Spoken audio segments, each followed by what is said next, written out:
I can take the dick off the table based upon my standard. You aren't gonna get hold of this dick if you ain't being the woman I need you to be. You need to realize that you need to cook, clean. You gotta understand that you're not the only woman. And if you can accept that, that's fine. That's just the beginning, because you gotta work hard for me, because I work hard for me. So that means if you get with me, it's not gonna be easy street, because I need to be satisfied, because it ain't no happy wife, happy life bullshit.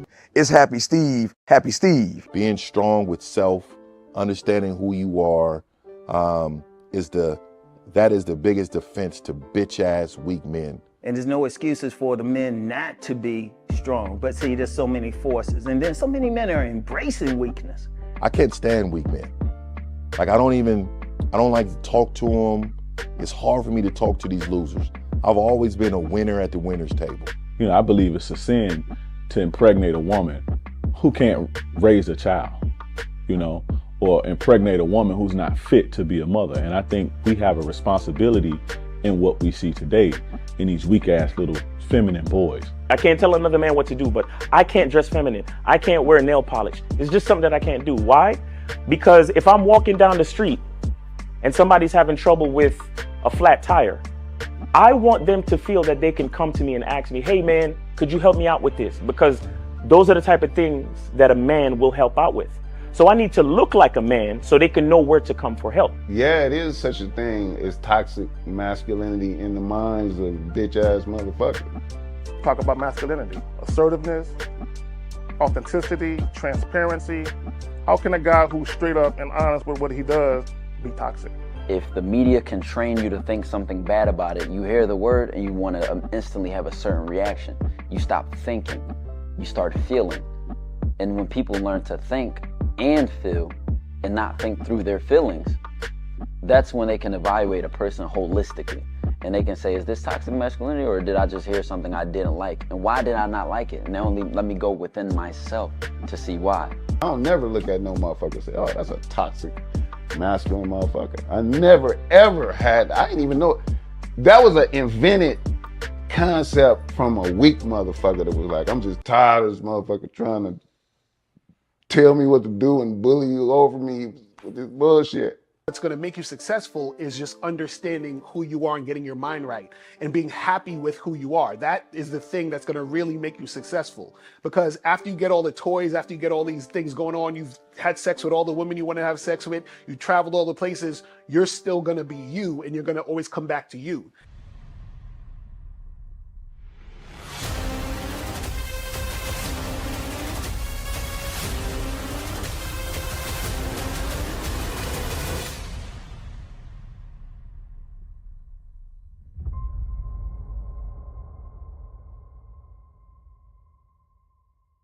Why do I do this? Why are we even doing this documentary? I want guys to be in the best position possible. There's no way that I'm raising my voice or calling you a bitch ass nigga because I'm trying to hurt your feelings. I'm calling you a bitch ass nigga because you're doing bitch ass nigga shit. And if you continue doing bitch ass nigga shit, you're going to end up in bitch ass nigga situations. You get what I'm saying? So when I call you a bitch ass nigga, trust me, it's because I love you. Game Kings 2, The Definition of Man, is out right now. Click the link below or go straight to masculineidentity.com to get your copy today. Still ain't getting women? Really? Come on, son. You need to go to badboymembership.com and step up your game. What's up, y'all? It's your boy, Mr. Locario, the bad boy of the dating game, and I'm telling you that if you really want to attract beautiful women, you need to go to badboymembership.com. This is where you get 45 through 90-minute step-by-step dating advice tutorials every month. Just sign up, follow the advice, and you'll get the woman you want. Go to badboymembership.com. That's badboymembership.com. It's your boy, Mr. Locario, the bad boy of the dating game, and I want to tell you about my documentary, Game Kings, The Definition of Game, starring myself, the Boss Mac Topsoil, Rosebud, Ron Wills, Miles Cunningham, and much more. In this documentary, you're going to learn about confidence, manhood, attracting women, and the definition of the game. To get this documentary, go to MrLocario.com.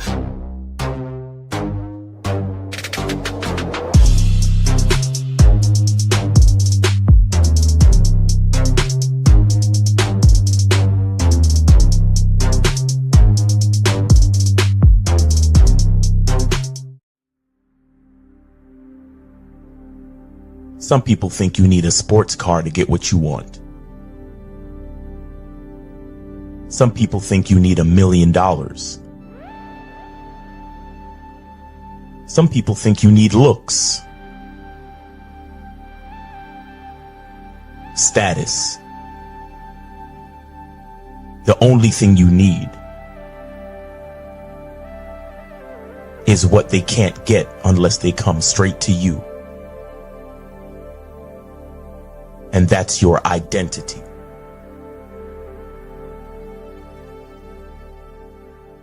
Join the Masculine Identity membership today.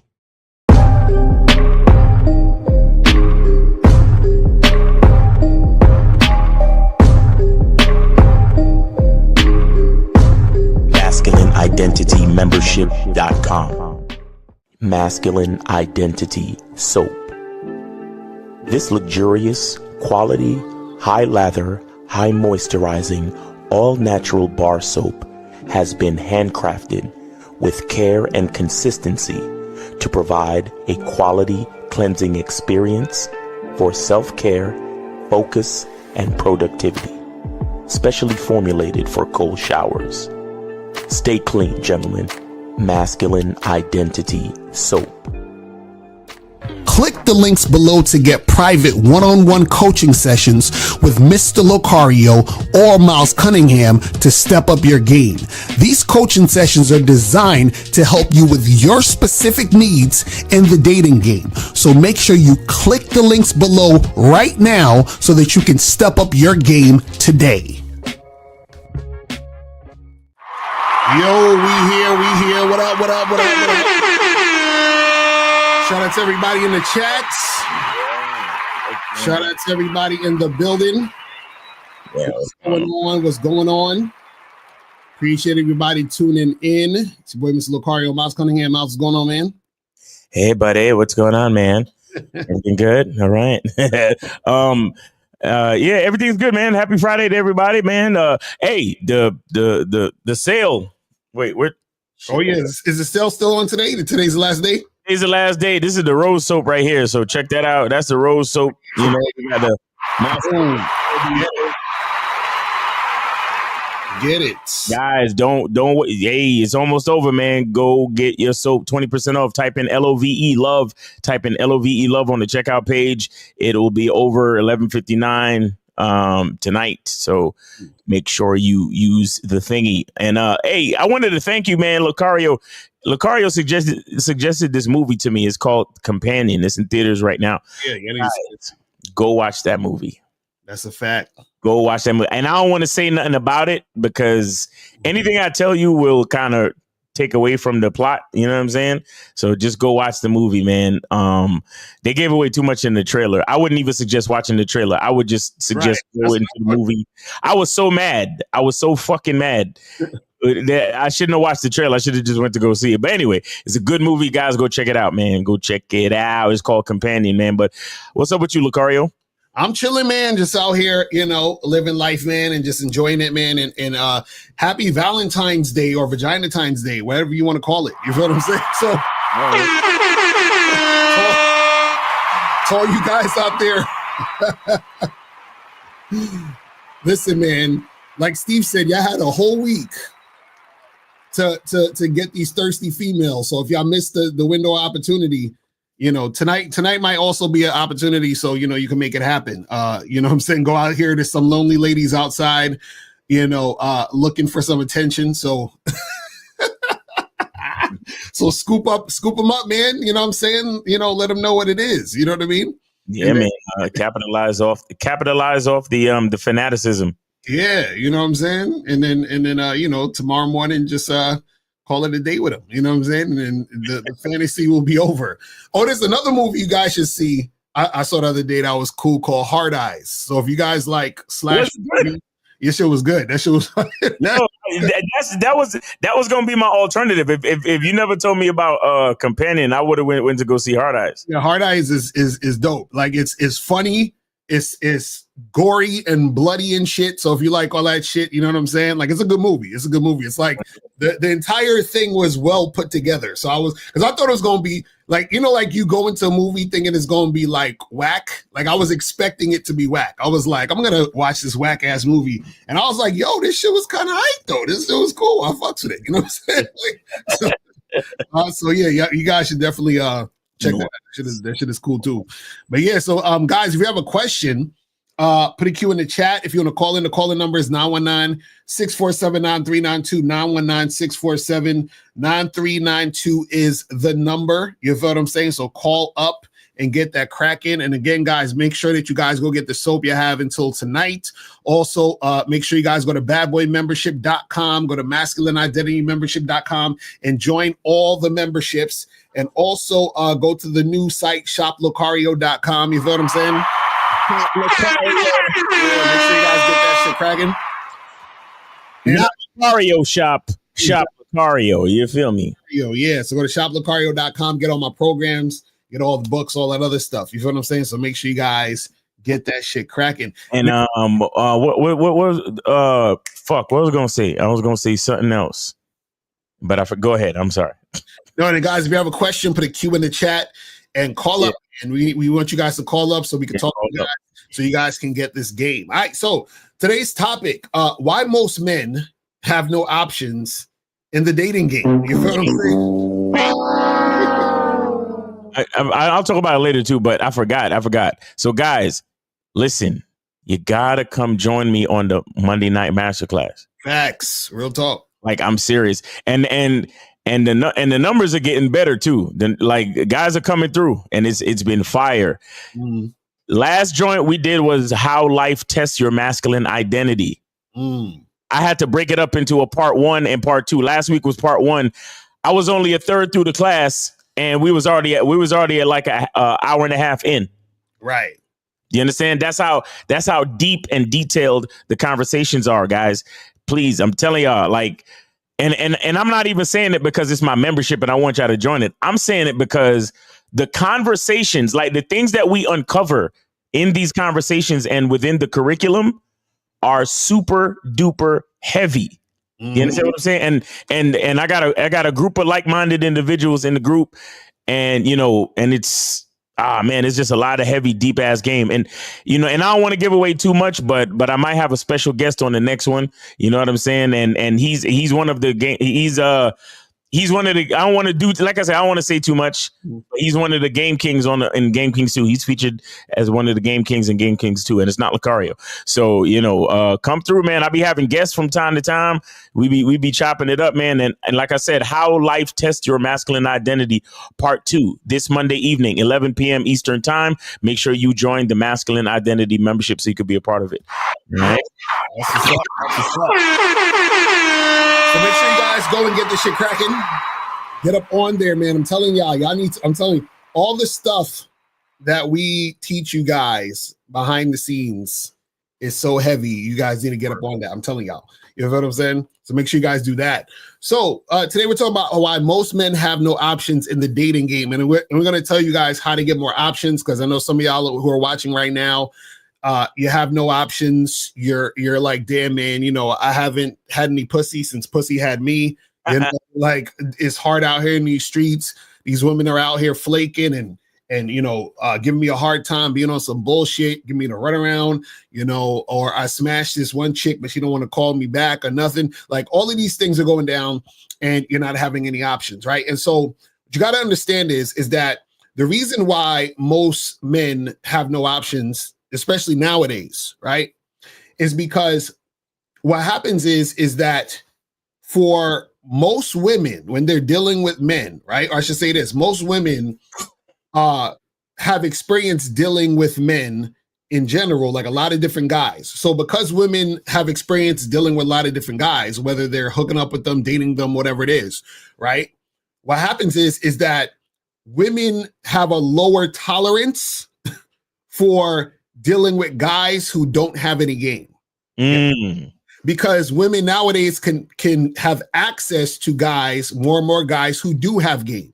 Right. So what will happen is that a woman, she says, well, instead of dealing with this guy over here who I'm not really feeling, right, I'll deal with this guy over here who I'm really feeling, even though he might just want to fuck me and not want to necessarily wife me up. Right. Even though he has 2 or 3 other women, I'll still deal with him versus dealing with this other guy. Right. And so what happens is that the reason why most guys have no options in the dating game is because women are willing to share and deal with the guys who actually have game. What happens is that a woman is willing to have a small percentage of a dude who's on point versus a whole ass motherfucker who ain't got no game. You see what I'm saying? So if you're that guy on the other side who doesn't have game, it's going to be harder for you to attract women and have options. So a lot of guys, they talk about, I want a roster, I want to have girls that I'm hooking up with. But the thing is that it's going to be harder and harder for you to make these things happen, right? Because women have access to guys who they actually want to be with. So therefore, it's not, because think about it, I'll give you guys an example. Think about it this way. Let's say, for example, just think about this. Imagine you can get any woman you want to have sex with you, right? Or you can get attention from any type of woman, right? So most of y'all in your minds would say, oh, I want all the 8s, 9s, and 10s. Right? So what happens is that if you have a large majority of 8s, 9s, and 10s at your disposal, you have a bunch of beautiful women that you want to fuck with, right? What are the chances that the girl who's a 5 or a 6 is going to be on your radar? You see what I'm saying? It's going to be harder for her to sift through the crowd than the 8s, 9s, and 10s, right? So if you can choose the 8s, 9s, and 10s, why would you choose the 5 or the 6? You see what I'm saying? And so on the flip side, when you guys are dealing with women and they see you as the 5 or the 6, and then they want the 8s, 9s, and 10s, right? It's going to be harder for you to have options because women want the top guys. This is what I'm trying to tell you. Now, I know some dudes who are slow are going to be like, oh, so look, Carter, are you saying that you got to be really good looking? Because if you're talking about you got to be 8, 9, no. What I'm saying to you guys is the 8s, 9s, and 10s for a guy is a motherfucker who has game. It's not about him looking a certain way. Because you have guys who are good looking to women, but those women aren't sexually attracted to them and so forth and so on. Those guys also don't have options. And because those guys will get attention because they look good. That doesn't mean they actually have options, meaning that doesn't mean that they're actually making things happen the way they want it to happen. So what I'm telling you guys is that you're going to continue to have no options the more and more that your game is weak. So the thing is, if you have weak game, you're not going to have options. If your game is tight, you'll start to have options. It's really that simple. And so the thing is that if you're right now sitting there thinking, damn, well, how come I can't get no women and chicks be doing this? And, you know, I'm always in a friend zone or whatever. You're having a hard time. Understand the reason why you're having a hard time is because you are the guy who the women see as the guy who's the 5 and the 6 versus the top guy they actually want. But Miles, what's your thoughts on this shit? Real quick before we go deeper. Well, my question to you is how do we become the guy? Right. Well, see, it's simple. You guys need to step up your motherfucking game. I mean, listen. We've been trying to tell you guys this forever. You got to get on the Masculine Identity membership, Bad Boy membership. Hit us, like I'm being very serious. See, guys, let me get you guys to understand something, right? What you guys have to understand is that in order for you guys to get help, you have to recognize you have a problem. You understand? And if you don't recognize you have a problem, then you're not going to get help, right? So you got to say, damn, well, I have a problem attracting women. Cool. I have a problem approaching girls because I'm scared. Okay, cool. Now we're getting somewhere. So now what happens is that once you realize you have the problem, then you will actually get the help to solve the problem so that you can get the results you want. Right. You understand what I'm saying? Like, I'll give you for example. Guys, do you realize that in sales, right? What they do in sales is that they do this thing where they say you hit the pain points, right? Right. The pain points is telling the customer, listen, you're fucking up, you're hurting, and the solution is this. You see what I'm saying? But the reason why that needs to be said is because you actually have to understand you have a problem. Right. Because if you think you don't have a problem, then you're not going to look for a solution. Right. And then your problem's going to keep happening. Mm. So what happens is that until, just like when they go to the AA meetings, they say, hey, my name is Locario and I'm an alcoholic. I have to admit that I'm an alcoholic so I can start getting help. If I don't think I'm an alcoholic, I'm not going to get help for being an alcoholic. Why? Because I haven't said the problem. You Right. see what I'm saying? And so you guys having no options, that's a problem in so many different ways. But I'm talking too much. Go ahead. Well, I mean, you know, guys definitely have to admit that there's a problem. But I mean, look, most dudes just want to give up, though. Right. Mm-hmm. You know, Lucario, most dudes don't give a fuck anymore, man. That's a fact. You know, they just want to go, you know, get their passports and go overseas and, you know, marry Mei Ling and call it a day. You know? Exactly. While they wait for Elon Musk to come up with the realistic you know, robots and shit. Like, what do we do for the guys that don't give a fuck? That they just not gonna give a fuck. And then see, this is the thing. They're basically this is what's gonna happen. They're gonna hit super rock bottom. You know what I'm saying? And trust me, you do not want to hit super rock bottom because it's gonna be a longer way up to the top. You understand what I'm saying? So I'm telling you, you guys do not want to hit super rock bottom in this shit because this is the thing. The harder it gets for you to make things happen with women, right? Or to get what you want out of this dating game, right? Right. What's going to happen is that it's going to get even harder as time goes on because the women that you're interested in, right, are going to see you as less and less attractive. You guys follow what I'm saying here.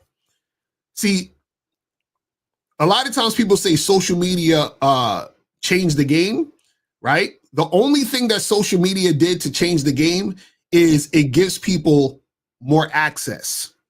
So because there's more access, the guys who have game, it's super, super easy for them. The guys who don't have game, it's way, way harder for them. So all they did is expand what already was. So if it was really hard for you to get girls before, it's going to be even harder for you to attract women in the future as time goes on. If it's easy for you to make this happen, it's going to get easier. You understand what I'm saying? Right. And this is what you guys have to understand. So when it comes to actually having options, you're going to have an easier time the tighter your game is. You understand what I'm saying? Because the tighter your game is, the more attractive you are. The more attractive you are, the more you stand out. The more you stand out, the more women want you. The more women want you, the more options you have. So therefore, you can pick the best chick. See, most guys out here either are getting no women or they pick a chick that, you know, they're not really into, but this is the best they can do. You understand what I'm saying? And you don't want either one of those situations. Yeah, you don't want that shit. To happen. You want that shit. You understand what I'm saying? So we try to tell you guys that in order for you to have these options, right, you need to be able to step up your game. And this is the thing that's gonna suck, you know. And the reason why I'm trying to harp down on this because I want you guys to understand how bad this can get. So what happens is that, like I said, if your game sucks and you're not able to attract women, right? Understand nobody's gonna give a fuck because the women are basically gonna have sex with the guys they're attracted to, and they're going to get into a relationship at some point with some guy that wants to be in a relationship with them. Right. The guys who have game are out here fucking or being in a relationship. So what happens is when you have no options, you're actually out of the fucking circle. Because remember, the girls ain't gonna miss you because they still getting fucked and they still gonna get a relationship with whoever the fuck they trying to get a relationship with at some point. The guys who have game are fucking. The guys over here with no options, you guys are sitting on an island by yourself. This is why they came out with stuff called MGTOW and all this other stuff, because dudes had to find a way to cope. So the more that you have no options, the more you're gonna have no options. And then it's just gonna get worse because the more time you spend away from actually engaging with women, the worse you're gonna be at engaging with women. You understand what I'm saying? The less time you spend on actually interacting and talking with women, the worse your social skills are going to be when it comes to dealing with women. This is why we tell you guys, go out and talk to 25 women a day, but you don't want to do that. So now what happens is you see the girl you're attracted to, you don't even know how to talk to her. Why? Because you haven't been out there actually doing it. So what happens is you just get worse and worse. It's just like if you don't go to the gym, your muscles are going to get weak. You understand what I'm saying? If you stop practicing a certain thing like you do, so let's say if you're an athlete, if you stop going on a basketball court doing what you got to do, you're going to get rusty. So it's the same thing here. So even if you do get a chick or a woman that's interested in interacting with you, you'll fuck it up because one, you'll be too thirsty because you have no options and you've been thirsting for a woman. And two, what will happen is that because of that situation, women are going to be repelled and want to fucking run away from you anyway. Right. And I want to say something too, man. I put up this short on my stories the other day, and this lady was explaining. She's like a psychologist or whatever. She was giving she was doing an interview with one of those YouTuber guys, and she was saying that your ability to interact with people determines your success. You understand? So guys, you gotta again, this is why we tell you that the game is not about women. And shout out to K-Zag in the chat. Return of Manhood. He said, I will also say that social media really exposes a lot of people's true feelings about certain topics. People who think social media made dating worse had a fantasy about what they thought dating was. That's true. That's some real shit. That's some real shit. I used to think that sharing my opinion on social media actually mattered. Right. I mean, I still share my opinion. I mean, we have shows like this and I share my opinion but I share my opinion using other people's shit. Like, for example, my stories. You get what I'm saying? And then I only share my opinion for a reason. Right. I used to get on there and talk about politics and talk about like racial issues and all this shit. Like when Facebook first came out. And I was like, why am I doing this? Why am I sharing any part of my intellect for free? Right. You know what I'm saying? So that's why I only really post on my Miles Cunningham, like my Miles in the Game at Miles in the Game on Instagram. I don't really do nothing on social media unless it's about masculine identity, soap, or something like that. Right. Because I don't know if people deserve my intellect without some type of business engagement. You know what I'm saying? Like if I know you personally, that's a different story. So see, I think social media fooled people into thinking that people care about what they think. Right. Exactly. and here's the crazy part. Nobody cares about what you think. At the same time, weak people take what you think and live their life by it. Exactly. Ain't that crazy? You see what I'm saying? And so you got these guys running around talking about, all women want guys with 6 feet and who make six figures, and who drive Bugattis and blah, blah, blah. Right. That's what they really think that all women want. And so they allow that to affect them. So when they go and talk to the women in the street, or if they meet a chick at the bar or something like that, oh, well, I don't have a Bugatti, but, maybe, and they're very apologetic and shameful about their whole approach. You understand? And that's the sad part. And that's the part I don't really like about social media, because it really shows you it shows you where the confident people are and where the weak people are. Right. It's crazy. So you got to be careful with that shit. But again, guys, remember, we talk to you about this shit, not just so you could get better with women, but so you can get better at life. Right. Exactly. Your ability to, first of all, your ability to speak and articulate. Right. That will affect your success. And we have to remember, nothing happens without people. So your ability to interact, and not just interact, but learn how to, benefit from the interaction. And from there, you learn, you don't just learn how to benefit from the interaction. You also learn how to influence people in an interaction. You understand? And so with all of those things being said, so you see with game and the exercise of approaching women and all that other stuff. What a lot of guys don't understand is the practical applications that go into it. Because you'll notice the difference when you're wearing certain types of clothes. You'll notice a difference when you're wearing certain types of cologne. You'll notice a difference when you approach a person in a certain environment, and your mind will start picking up on the patterns. Mm-hmm. You understand? And as you begin to do that'll be the thing that will practically, like, it'll tighten your game from a practical standpoint. Right. And then so all of that practical, I mean, they call it practical because it's within practice. Mm-hmm. Hence the 25 women. Right. 25 women a day, or every time you go out to like cruise for chicks or whatever you're doing. But it really could be 25 anything. You could chalk it up to 25 interactions. Right. You on the elevator with somebody, say good morning, say good afternoon, nice weather we're having, blah, blah, blah. All of that stuff means something. Mm-hmm. A lot of people get very like weird when it comes to interacting with people. And I'm telling you, your life is different when you know how to influence an entire room. Right. I've been to places, and I've done what they call breaking the ice. Like I'll be the first one to tell everyone in the room good morning. Right. Because I have a really big voice. So when I walk into a room, hey, good morning, everyone. And everybody, mm-hmm. is like, they wake up. They're like, oh shit, I didn't even think people could talk that loud this early in the fucking morning. Right.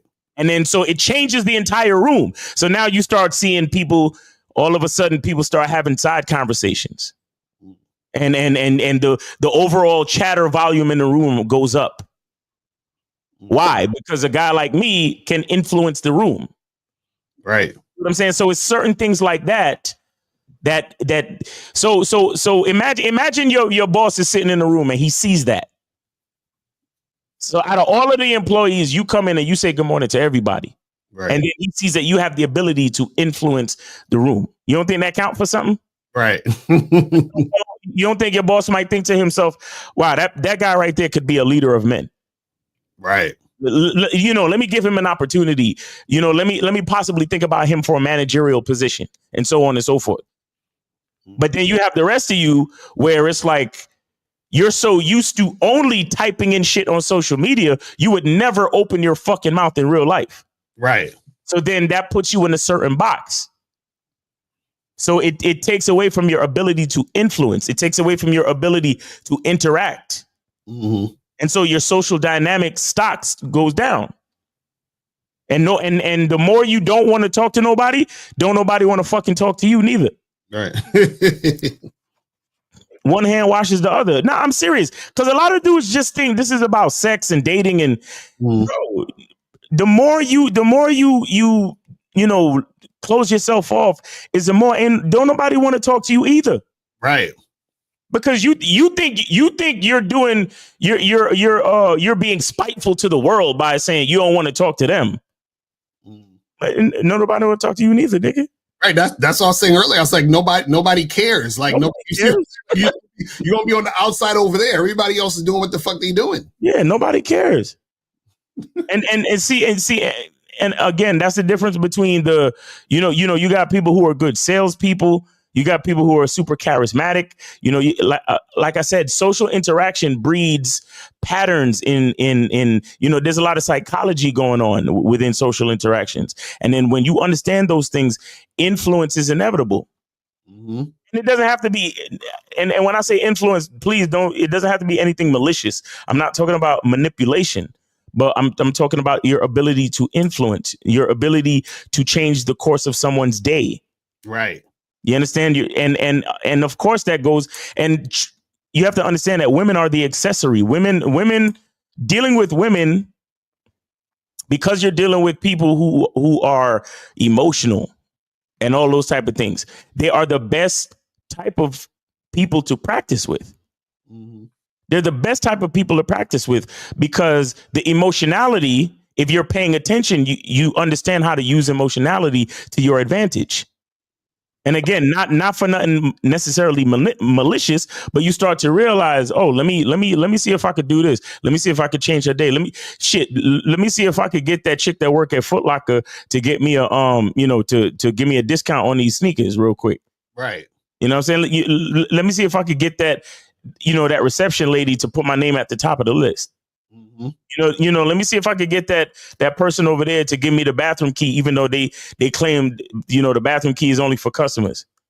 Right. Like just little shit in life. If you learn how to talk to people, you understand? If you learn how to interact with people, but if all you got to offer the world is crunchy tissue and lotion and a very limited ability to interact with your fellow human beings, you don't bring much value. Mm-hmm. See what I'm saying? So you got to look at it in a lot of different ways. Again, it's not just about talking to chicks. Ain't about talking to chicks. That's what y'all understand. Mm-hmm. And talking to chicks is about something so much more prevalent, something so much more beneficial. It's just that women are a good accessory for this because of their emotionality. So you can meet a woman that seems like she's in a good mood, but she's in a bad mood, and you can meet a woman that she look like she's in a bad mood, but she's really in a good mood. Right. And if you learn how to navigate those things, it makes you all the better. Mm-hmm. See what I'm saying? Like, so again, it's a lot of guys think, oh well, I don't want to talk to women. When you say I don't want to talk to women, what you're really saying is you don't want to talk to nobody. Right, exactly. and then they wonder why they have no options. Exactly. You see what I'm saying? Because this is the thing is, and I'll say this briefly because, I don't want to say too much because I might do a membership on this, but of how to actually get options and have options. And this is why the game is deep, because like Miles is saying, it's beyond just, talking to a woman or trying to attract a woman, but as a byproduct of understanding what I'm about to say, this is why you'll attract women. But one of the key things about having options or how to get options, right? It first starts with your mindset. So what does that mean? That means that you have to have an abundance mindset. You see what I'm saying? So you have to actually have a mindset of abundance, meaning that you understand and know that there are a lot of women out there, right, that you can attract and that will be attracted to you. You already have to have that mindset. See, most of the times, most guys' thoughts, right, or even I'll say some of the actions that they take dictate that they have a scarcity mindset, right? So the type of guys who are scared to actually go and approach or think, oh, it's too much work to go and approach these girls and these girls only want this and that, that's having the scarcity mindset. Because what you're not doing is you're not opening yourself up to the actual abundance that's there. But you have to have the mindset of abundance to actually open yourself up to that, right? Mm-hmm. So you have to have that abundance mindset first. Then what you got to understand is that you actually have to put in work and be social, right? So that means you have to interact with women. Like you have to actually go out there, talk to women, hit them up online, whatever it is, you have to interact with women, right? It's impossible for you to get options unless you interact with women. Now, this is one of the key things though, too, also. What's going to make it to where women are attracted to you is when you're out there interacting with these women, you have to have certain standards, which means you have to have a program. So what makes you attractive is that when women are dealing with you, right, they can see and sense that there's something that has to happen in order for them to be able to really deal with you. Most of you guys, what happens is thirstiness comes out, and that's unattractive because all thirstiness is I'm desperate for a woman to be there, which means I have no standards or no program for a woman that a woman has to adhere to be here, which makes you unattractive, right? So it's going to be hard for you to get options if you're unattractive. You see, you have options because you are attractive. That's actually what shows it's the thing that is the byproduct of being attractive is you're going to have. We take a call. All right, so we got 941. You're on live with Lakari Miles. Name, age, city. What's up? Yes, Miles. This is Kobe from Florida. Kobe, what's going on, bro? What up? What's going on? I had a second. I was planning to like show my support and appreciation to the game and to you guys. That's all. So I sent $25 to Miles Cash App. So 2 free call and then 15 to support the show. That's all. So we got 2 free calls, people. Appreciate you, Kobe, man. Appreciate you for supporting the game. You know what I'm saying? Real talk. So guys, we got 2 free calls.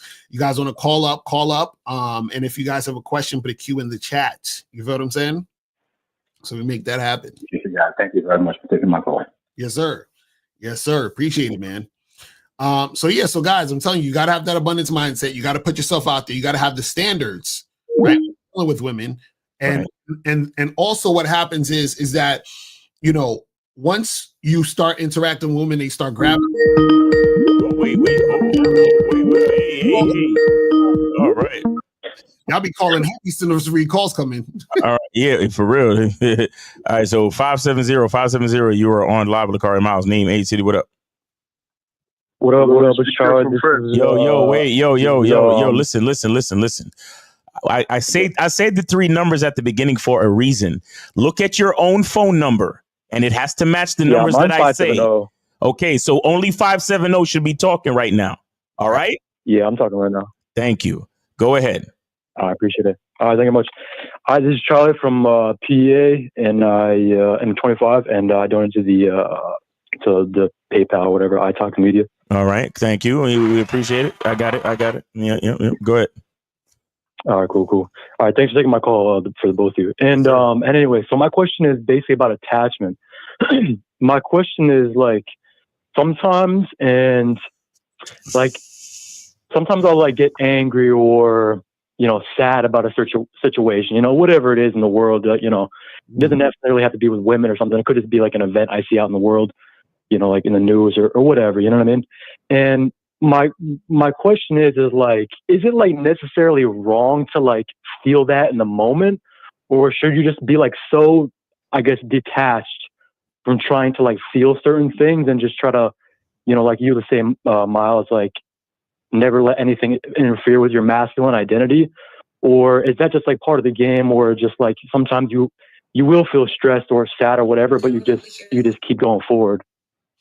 No, well, ain't no wrong with feeling sad. The issue is that when you're aware of your sadness, that's a different thing than being unaware of being sad. So what I mean by that is this. So for example, my mentor Anthony DeMello was talking about this. He said that, you know, Buddhist monk, and he said before I was enlightened, I was depressed, and then he was like, after I got enlightened, I continue to be depressed.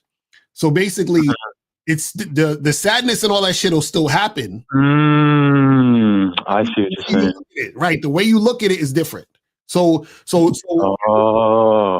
when one situation, right, you're upset about something, but you're unaware of why you're upset. In another situation, you're upset, and then you're aware that you're upset. So what happens is that the detachment comes from trying to not identify with it. You understand what I'm saying? So for example, so let's say if I don't know, let's say if somebody said to you, you know, hey, you know, like something, name me something you're good at. I'm very good at soccer. Soccer, right. So let's say somebody was like, oh, you suck at soccer and I'll never let you play on my team or whatever and all this other shit, right? So initially, you know, you might feel upset about it and feel like they're offending you, and you like, why is this guy talking shit about me, talking about my soccer skills, blah, blah, blah, blah, blah, blah, blah. So you're upset about that happening, right? Now, right. What happens is that when you're attached to your identity as a soccer player, right, then what's going to happen is that that's the thing that's going to make you sad, but also at the same time, right, because you're so attached to that identity, what happens is you don't realize the reason why you're sad is because you're attached to the identity of being a great soccer player, and you think that's what makes you important, right? So now let's rewind. Let's say the same thing happens. Somebody talks shit about, you know, you being a soccer player and, oh, he suck and blah, blah, blah, blah, blah. And then you get angry at the fact that they're trying to diss your soccer skills. But now, right, hey, yeah, I don't like the fact that he disrespecting me, But what happens is that you just look at it and say, oh, he's just trying to disrespect, but you don't let that affect you as far as making it seem like there's something wrong with you based on what he said. So in one situation, it was like, oh, this means there's something wrong with me. And in the other situation, you're just recognizing and trying to disrespect, but you don't take it in because you're not attached to what they're saying. You see what I'm saying? Right. So that's the difference. Right, I see. Yeah, because like I've been on masculine identity membership. Shout out to you, Miles. Yes, sir. And I just got onto the bad boy membership, and but one of the things I noticed was within myself. I noticed that like my attachment, like because I had that problem with women, and I still do, and I'm getting coaching with you as maybe, obviously people don't know on here, but I noticed that was a problem that I further had in my life since I was a kid, and I didn't even really notice it, but like now that I notice it, I understand where it came from, and it feels like so liberating because you're like, it's all because of you. It's not because of anyone else, And it's because like you give the power to other people so much, it's like it caused you to get all this frustration and sadness. And that's why I was asking the question, because I was like, should I still feel not like sad, like you said, you should be like you're not going to take the disrespect because like you know who you are, like Miles says, you know who you are, your identity and stuff like that, or like what you say, the truth is inside you, Well, see, also you got to understand a lot of times, your beliefs are the things that make you feel the feelings you feel. So a lot of times you're sad. Your sadness is attached to a belief you have. So the thing is that if you change the belief, then you end up not being sad. Because think about it this way, right? If somebody died in your family, right, and you were close to them, and you went to the funeral, you would probably cry, yes? Yeah. Right. Now, if there's a close family member or whatnot, Right. So, but if you heard that somebody died on the news that you ain't know, you're probably not gonna cry, right? Yeah. Right, because you have a belief that when somebody in my family dies, I should be sad. But the belief is when a person dies, I don't give a shit. You see how it's literally the same act, but your feelings about it are different, and it's your feelings about it are based on your belief. Do you see what I'm saying? So a lot of times what happens is that you can go into your mind and say, well, I'm feeling sad. What belief is this sadness attached to? You see what I'm saying? And that's how you go work your way, back from that. You see what I'm saying? Gotcha. I see what you're saying. Yeah, I mean, to be honest, I might even need to get more coaching on this because, I've gone through like some of the bad boy membership so far, and I've kind of gotten that, I don't know what to call it, like that first like taste of it, you know what I mean? Because it's almost like it shatters what you previously thought you knew, And then it's like, well, when you accept the truth, I mean, I believe the stuff on your programs are both like, A100%, There was a wise man named Steve Dedeen that once said, there's things you know, there's things you don't know, and then there's things you don't know you don't even know. You know what I'm saying? So right, yeah, exactly. Because like, you know what I'm saying? Yeah, go ahead. No, I was just gonna say because like I've been going through, Miles's program, and I'm like, sometimes again you'll go through a video, and you reflect and whatever, and you like keep going, and you don't really know what the thing is exactly, but you can feel it. You know what I mean? And it's like everything that happens in your life reflects what you're feeling, and you're like, so that's how I like was like, I'm definitely onto this. Where I was like, oh, and then I realized, when I went over to your membership, that it was about me being attached, and it was and I found like it wasn't just in women, and it's like you guys said earlier in this call about like, how if you can't talk to women, like you just can't talk to anybody,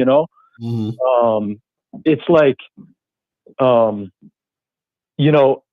having the attachment wasn't it like, cause I would just, because a lot of times I would get nervous around women, and, I'm not afraid to say that, and sometimes I act like a bitch, and I wasn't standing on what I should do, because I was afraid of, not getting a certain result, Well, yeah, well, that's all, and we'll talk more about this on the coaching session. But it's just more so like what Miles is saying. If you can't talk to him, you can't talk to anybody because everything is connected. Yeah. So a lot of guys don't understand that. So a lot of times when you look into other situations in their life, they're not going to be able to do that either.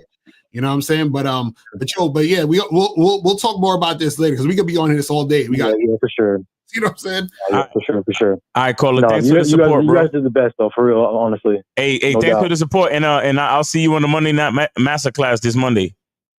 Yes, sir. All right, man. Take it easy, brother. All right, so we got 716. You are on live with Lakaria Miles. Name, age, city. Where did you send it? Richard, I sent it to Miles. It's got my phone number on it. All righty. Let me hold on. I'm in upstate New York. Shout out to K-Zach. Let me. $10. Wait. What's your name? It was $10. Oh, it's your phone number. Okay. Yeah. I got you, Matt. Okay. All right. How old are you? I'm old. I'm 57. Okay, that's great. Go ahead, bro. And I wanted to talk about something that Lucario said probably at the end of the hold on. Wait. I'm sorry. I just need you to know that they changed the fucking icons on the reply shit, and I sent you a fucking. I sent this nigga a kiss by mistake. Yes. Because they must have changed the fucking icons for Valentine's Day. Brother, It's usually a fucking thumbs up, right? So I pressed it where I usually press it. Shit is it's a goddamn kissy, like a fucking lip mark shit. Nigga, I'm saying it live online. That was a fucking mistake. Don't you dare. I got talking about this nigga Miles is sending me kissy faces and shit. I'm like, they fucking him exposed. No, look what they did. Look what they did. They changed. Look at the icons. You see the icons? They changed the shit. Oh, they changed it for Valentine's Day. Yeah, what the fuck is that? What the fuck, bro? I'm tight right now. That's funny. Hey, y'all niggas ain't getting no replies for y'all cash apps now. None. I ain't saying. Just know that I got it and I appreciate it, but you ain't getting no fucking replies. God damn. Anyway, I'm sorry, caller. I just had to clear my name real quick. Go ahead, man. Yeah, it's all good. But so Lucario did I guess a letter or something like that back in like the end of December, beginning of January, about a guy who was dating a girl who was originally a virgin and was having sex with him, but she was kind of reluctant and she would cry every time they had sex. And Lucario was like, yeah, you just gotta, chalk her up to the game. And my thoughts over my experience has been that's kind of the most valuable learning experiences for me have been when you were ready to just cut somebody off. You can build up the strength in yourself to start demanding things you never thought you would say because you just don't care how they take it. So if in that case, the girl was like, I'll be your sex slave after we get married. And if I was that guy, I would be like, nah, you doing that now. And in fact, we're going to start off right away with, whatever he wanted to choose, whether he wanted to get his dick sucked, whatever. Like every time I say it, you do it. And he can start saying things because he just doesn't care how she feels about it because she don't mean nothing. He's ready to cut her off anyway. Mm-hmm. Well, the thing is, unfortunately, a lot of guys put up with a lot of shit just to be with a woman, and then they complain later that woman treats him like shit, or that woman's not doing what he says, or that woman. You see what I'm saying? So this is why it's always the man's fault. You know what I'm saying? Because none of this happens or occurs. The relationship, the situation with him having kids. Any of these things that these guys complain about on the internet is always their fault when it comes to dealing with a woman. Every last situation. You know what I'm saying? It's crazy. Well, what's the question? Yeah, but that's part. I think that opportunity can be a learning experience or strengthening experience for somebody who's trying to level up in their process. If he put up with that for so long, he messed it up. But he maybe still can learn a little bit from that process and saying, all right, I'm going to make statements that I would have been afraid to make for fear of losing her. But now I know I'm going to cut her off anyway. I'm just going to say it out and just see how it lands. And after a while, he'll be comfortable enough to say the things he wants out the bat and won't be afraid to say that because he just doesn't care. Mm. So wait, it should be anyway. So wait, what's your question? Oh, so I was just reflecting on that, and I was simply saying, you know, that's how I think I developed over time. Is when I was ready to cut somebody off, I would be able to just say whatever I felt like saying. And then after a while, I was like, why don't I say that whenever I feel like I say it? You know, not wait until I'm ready to cut them off, but right off the beginning, you know, say, okay, this is what I expect. And not caring about what they thought about it. Either they were with it or they weren't with it. Yeah, well, the thing is this. So the thing is this. The you know, see, it's easy to cut someone off after the fact, right? You want to get to the point where you cut women off before anything happens.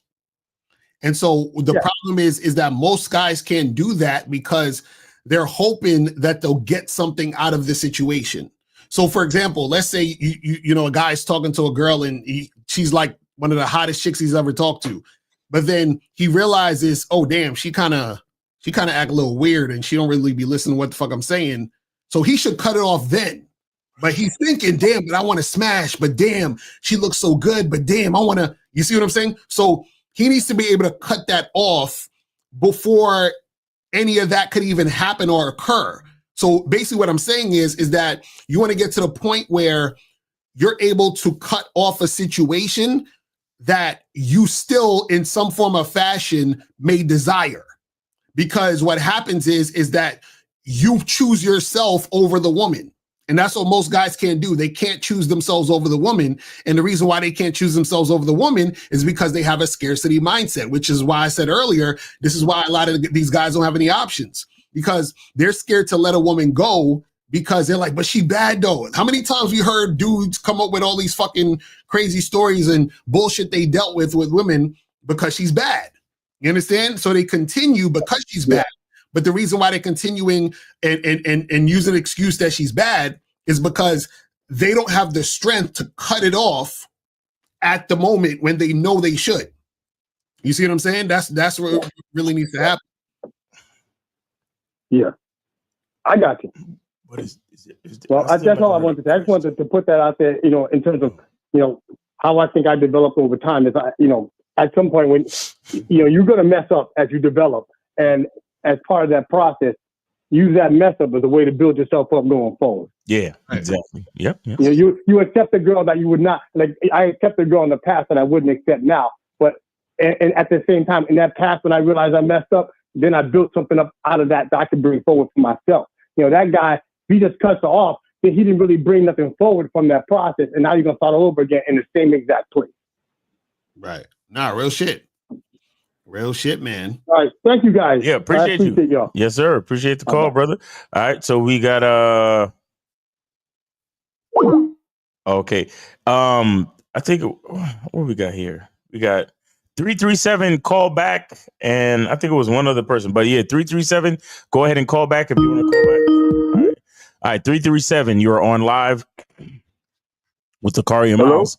Yeah, 337, you're on live with Akari and Miles. Name, age, city, what's up? Yeah, it's Victor from France. Victor from France. What's going on with you, bro?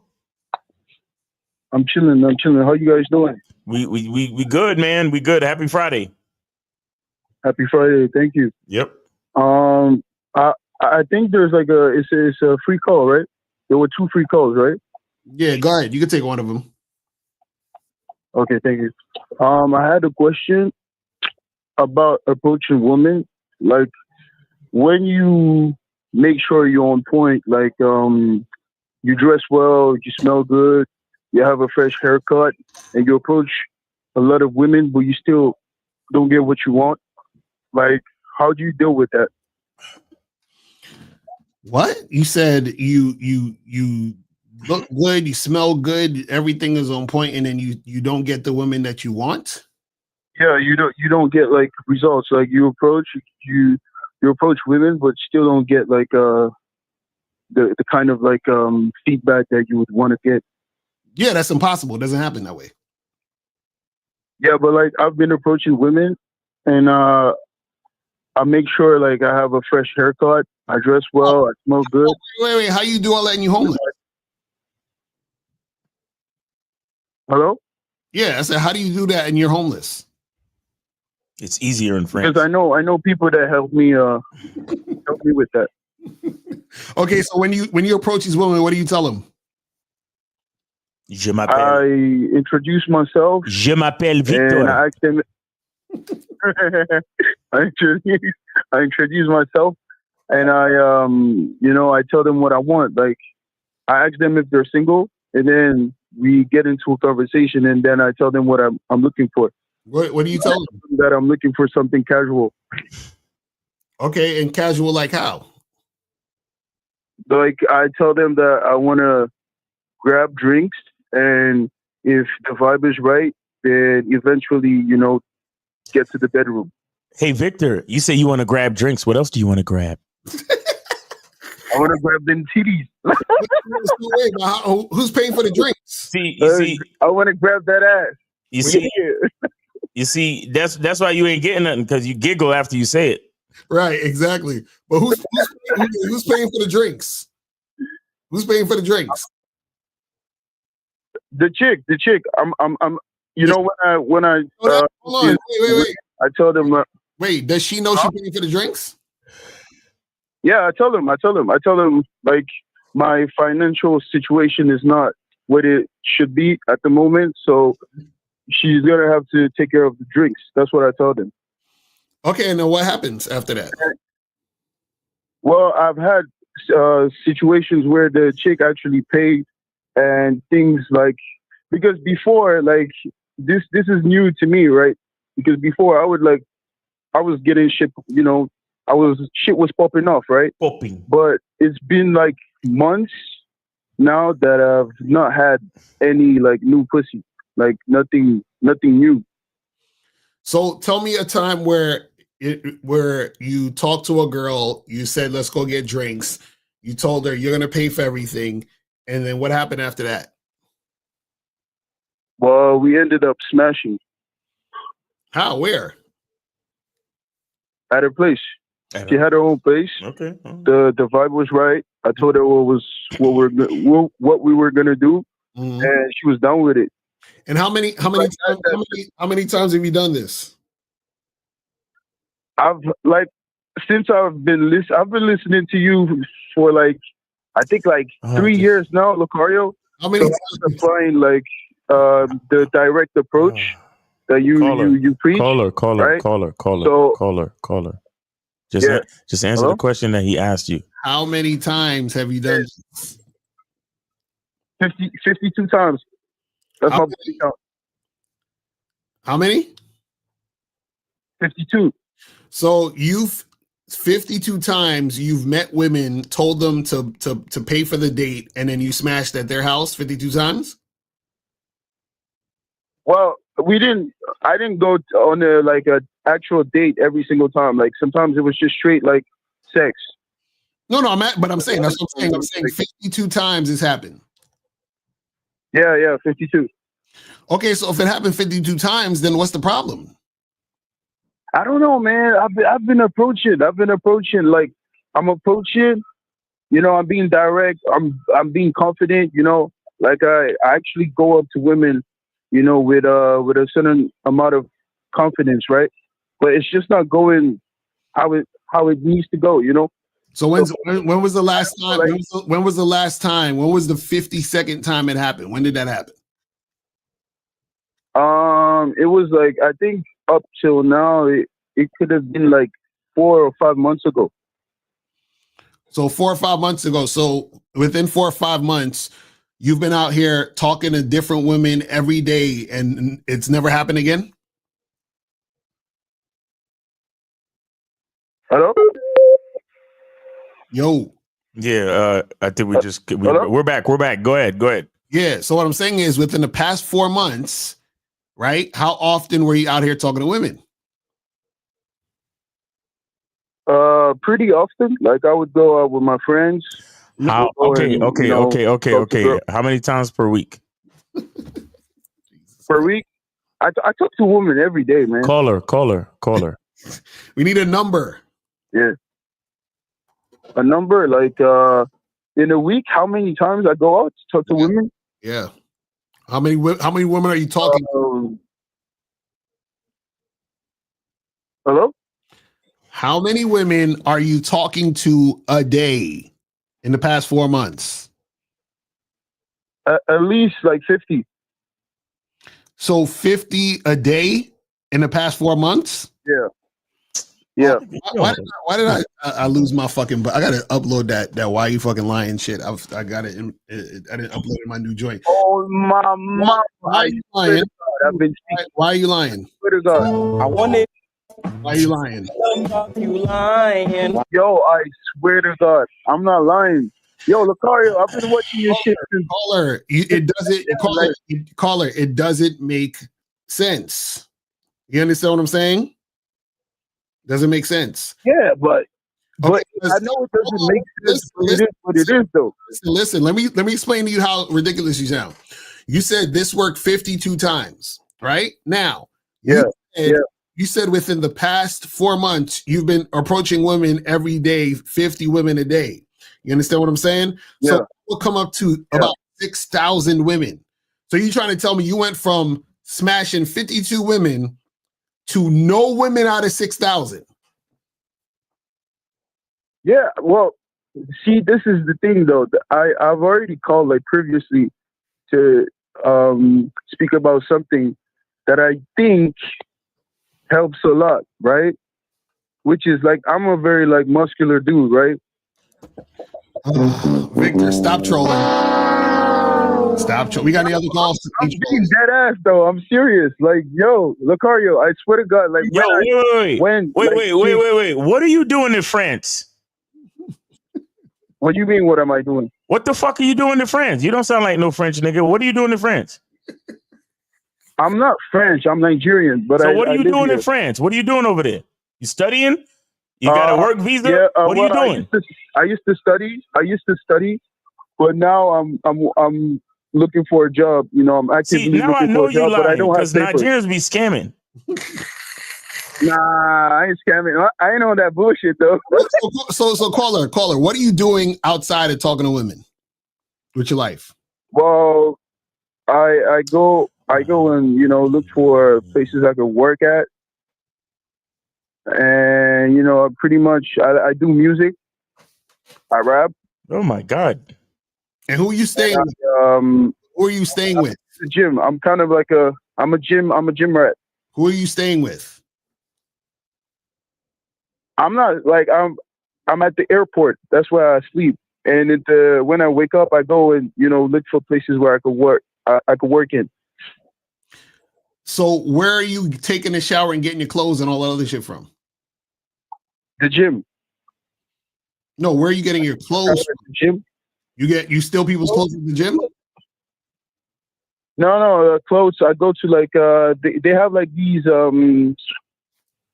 it's like it's like clothing shops, but it's cheap. Like you can get shit for like like a thrift store, yeah. Yeah, like a thrift store, yeah, exactly. So why aren't you staying at any of these women's houses that you fucking? I had one situation like that once, but it fizzled out. So yeah, since then I've not had like a new situation. Why do you think it fizzled out? What happened? Well, the chick, actually, she was like bipolar. So me not having papers, like that shit gave me anxiety, right? Because I didn't want anything crazy to like happen with me being at her place, right? Because how, and I'm black, the chick was white, so how she could just like, let's. So, I mean, right? Who's paying your phone bill? My phone bill, like I get enough money to like pay it so I can call for the jobs because I'm actively like searching for jobs. So where do you get money from? Like, where do you get money from? Yeah, the streets. Well, what? I ask people. Oh, you panhandle? Yeah. Okay. So you panhandling enough to pay for a phone bill every month and a gym membership. Yeah, so I could. No, not the gym membership. I explained my situation to the how do you call the people who stay at the cashier. So they know manager. like I'm like homeless, so they let me. They let me like take showers and stuff. I work out for a little while, then I take a shower. And how much is your phone bill? My phone bill is not expensive. It's like I don't know if it could be like the equivalent of like $20. This nigga. Or $10.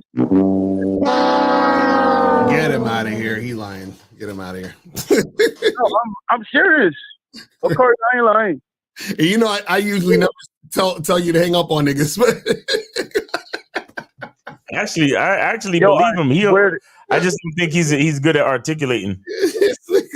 All right, so what do you want us to tell you now? What's the matter, bro?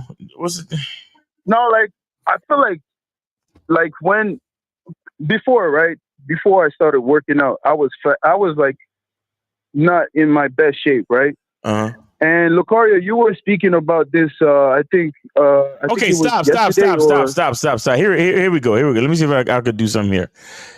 You said the last time you approached a chick and got some buns was how long ago?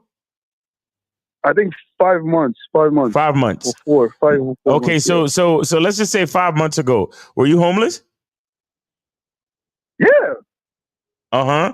Did you have a job? No. Okay. So you've been homeless and without a job for the last 5 months? No, for the last 2 years now. But I would like find a job here and there sometimes. But for the moment, like I don't have any job. So 5 months ago, you wasn't finding no here and there jobs? No, I didn't have any job because I don't work like legally because I can't work legally. I don't have papers, so I have to I have to arrange the situation with like a boss that's gonna be willing to let me work illegally. Right. Oh. So you don't just find. Yeah, you get it, right? You don't just find it like that. You gotta like search. Right. So in the meantime, I have to I do my best. I have friends sometimes they they help me out for food and things like that. But for the most part, like I have to rely on myself. Okay, here's what you need to do. You need to be a confident bum. And stop giggling. You need to be the reason why I say it like this is because there's a lot of women out there that they love to find a man that they could give a helping hand because it makes them feel like it makes them feel good. Like it makes them feel like they're changing a man's life and all that other shit. Because a lot of women are very low confident. So when they see a man in a position worse than them, it makes them feel better about themselves in general. So you need to be the confident, fun lovable, the confident, fun lovable bum. That's what you need to be. Okay. When you meet these women, you need to make jokes, and you need to like make jokes about how rich they are. Like, ooh, look at you, you rich, you got a car. Look at you, looking like the Queen of England. Like, you got to say a whole bunch of shit, and then he hang. I started giving him some good advice, then he finally hangs up. Anyway, all right. So we got 646. You're on live with Lucario Miles. Name, age, city. What up? Yo, what's good? Sean is ready, right? What up, Sean? Yo, Sean, what up, Sean? Yo, what up? Yo, where you been at, nigga? Where the fuck you been at, nigga? I've been handling business, y'all. But yo, Miles, you gonna wait. Hold on. That shit ain't gangster, bro. You gonna wait till Valentine's Day to call niggas, bro? That's kind of I don't know. Like that. But hold up, hey, yo, Miles, Lucario, check this out. You see how the good energy is right now. Like y'all smiling, y'all feeling good. Yo, I had no BS. I had a crazy dream. There's no homo, so you can pause all you want. Right. But check this out. I had a dream, Sean. Right? It was all of us. It was me, you, Miles, Steven, Steve the Dean, Mr. 1950 and K-Jag, right? I met you and Miles at a UFC fight, right? Yo, you was watching the UFC fight. All of y'all was there, right? But then guess what happened? Me and Steve was in the ring together, Sean, right? No, Guess what? Octagon. No, the Octagon. My bad. Thank you, Octagon. And guess what, Sean? I whooped Steve ass. It wasn't nothing y'all could do about it. And after the fight was over, you and Miles, y'all hated me. Lucario and Miles, y'all couldn't stand me. I whooped his ass in front of y'all, and none of y'all could jump in, Sean. I love that shit. I woke up so excited. I said, I couldn't wait to call you niggas and tell you niggas about my beautiful dream, Sean. How's your beautiful dream, Sean? Work the Brother, Yo, but so it was so vivid. Like I didn't know it was real until I woke up, Sean. Wow. Oh my God, I couldn't wait to call you niggas, Sean. That's crazy. It was hey Miles, there was nothing y'all could do about it. 1950 big ass, he was trying to act all tough. He couldn't do nothing, Sean. I'm like, yeah, Sean. Yo, this is too. This is too sus. I can't. No BS. Hey, yo, good for you, I would man. love for my dream to come true. I would love for that dream to come true, Sean. Nigga, I've been dreaming about other dudes. I just wanted to tell y'all that. Yo, why you hate Steve so much to the point where you dreaming about him, bro? I'm gonna tell you why, cause like lately I ain't even listened to y'all y'all Saturday show. That she hurt me so much I can't whoop it. I want to whoop his ass so bad. Wait. What'd you say? You said Steve hurt you? You said Steve hurt you so much? No, I said he irks me. Irks me. Irks you. That nigga talk like Emotional damage. Yo, hold on. Even Lucario, just a few moments ago, he quoted something from Steve D. Yo, in my car, I said, fuck, I that nigga, son. I was cursing that nigga out, son. Words for the mother. I can't wait to meet that nigga with nobody else around, son. And I had a beautiful scene. Are you saying that Steve Dedeen gives you the ick? Yes, I want to whoop his ass, son. Like, Emotional damage. Wow, listen. Forget the sound effects. If we went to school together, I would have been whooped his ass, son. Nobody would have stopped me, son. Well, why are you so passionate about this? I'm confused. Because certain niggas need their ass whooped. I get so sick of him like talking down to niggas. Like he could fight niggas, he could beat niggas, and y'all niggas always take up for that nigga. Don't matter what shape. Steve could literally take a dump on a puppy. You would rationalize that shit, son. You explain the reason why he did it, son. Like no BS. That's why I can't. One day I want to meet that nigga in person. But hold on, wait a second. You do know that we had a seminar in Vegas and we had a screening in Miami. How come you didn't come to none of those? Okay, now watch this. Now say yes or no, Lucario. If me and Steve, if I started whooping Steve's ass, what would you do, son? What would you do, son? First of what all, would you do, son? We wouldn't do anything. No, we wouldn't have done anything. Security would have put 2 hot ones in you. So that would have been it. That would have been it. Hey yo. So that's why I'm saying, why would I come somewhere so I can make a movie and somebody gonna break it up, son? I gotta make a movie, son. Oh. That's all I wanted to say, though, yo. Y'all have a blessed day. Enjoy your Valentine's Day with your shorty. Hold it down. All right, man. Take it easy. Reddy Rock. It was good hearing from you, brother. Yes, sir. Shout out to Reddy Rock for calling in, man. Yeah. my nigga Reddy Rock been fucking dreaming about Steve. Yo, shout out to Steve, man. Steve got y'all niggas hearts and minds. Exactly. That's what I'm saying. That nigga say, yo, Steve hurts me. That's how much game Steve got. He got these niggas tight. Yo, I had the nigga literally say that another man gave him the ick. He's like, yeah, son.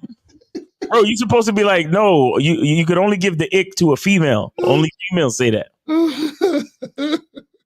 This shit too funny. Oh, I love it. So guys, if you want to call up, 919-647-9392. 919-647-9392 is the number. Let's get some of these questions. DR said, I just thought this was funny. He said, you don't have more options than other men. You just have no standards. Man, y'all language exposes y'all so bad.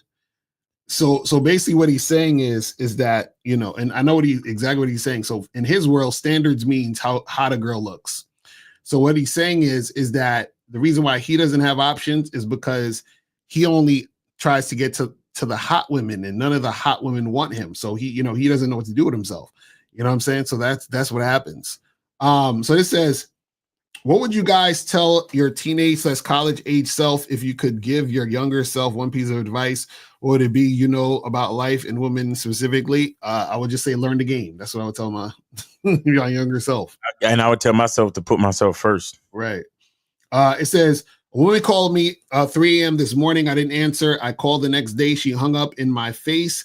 Then I texted her what day I'll be free. She replied, are you serious?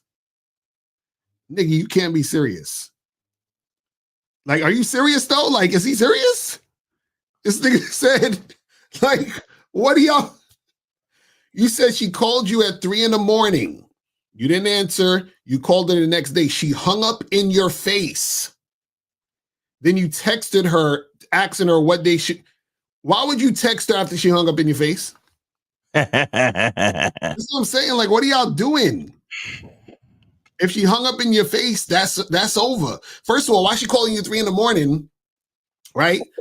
Unless, you understand, y'all have a situation where y'all fucking, and it don't sound like you fucking this girl. Mm. So what is all this? And you know what the problem is, man, is that, some of y'all, and it's unfortunate, but, sometimes women will do things because the guy they were with before you allowed them to do something.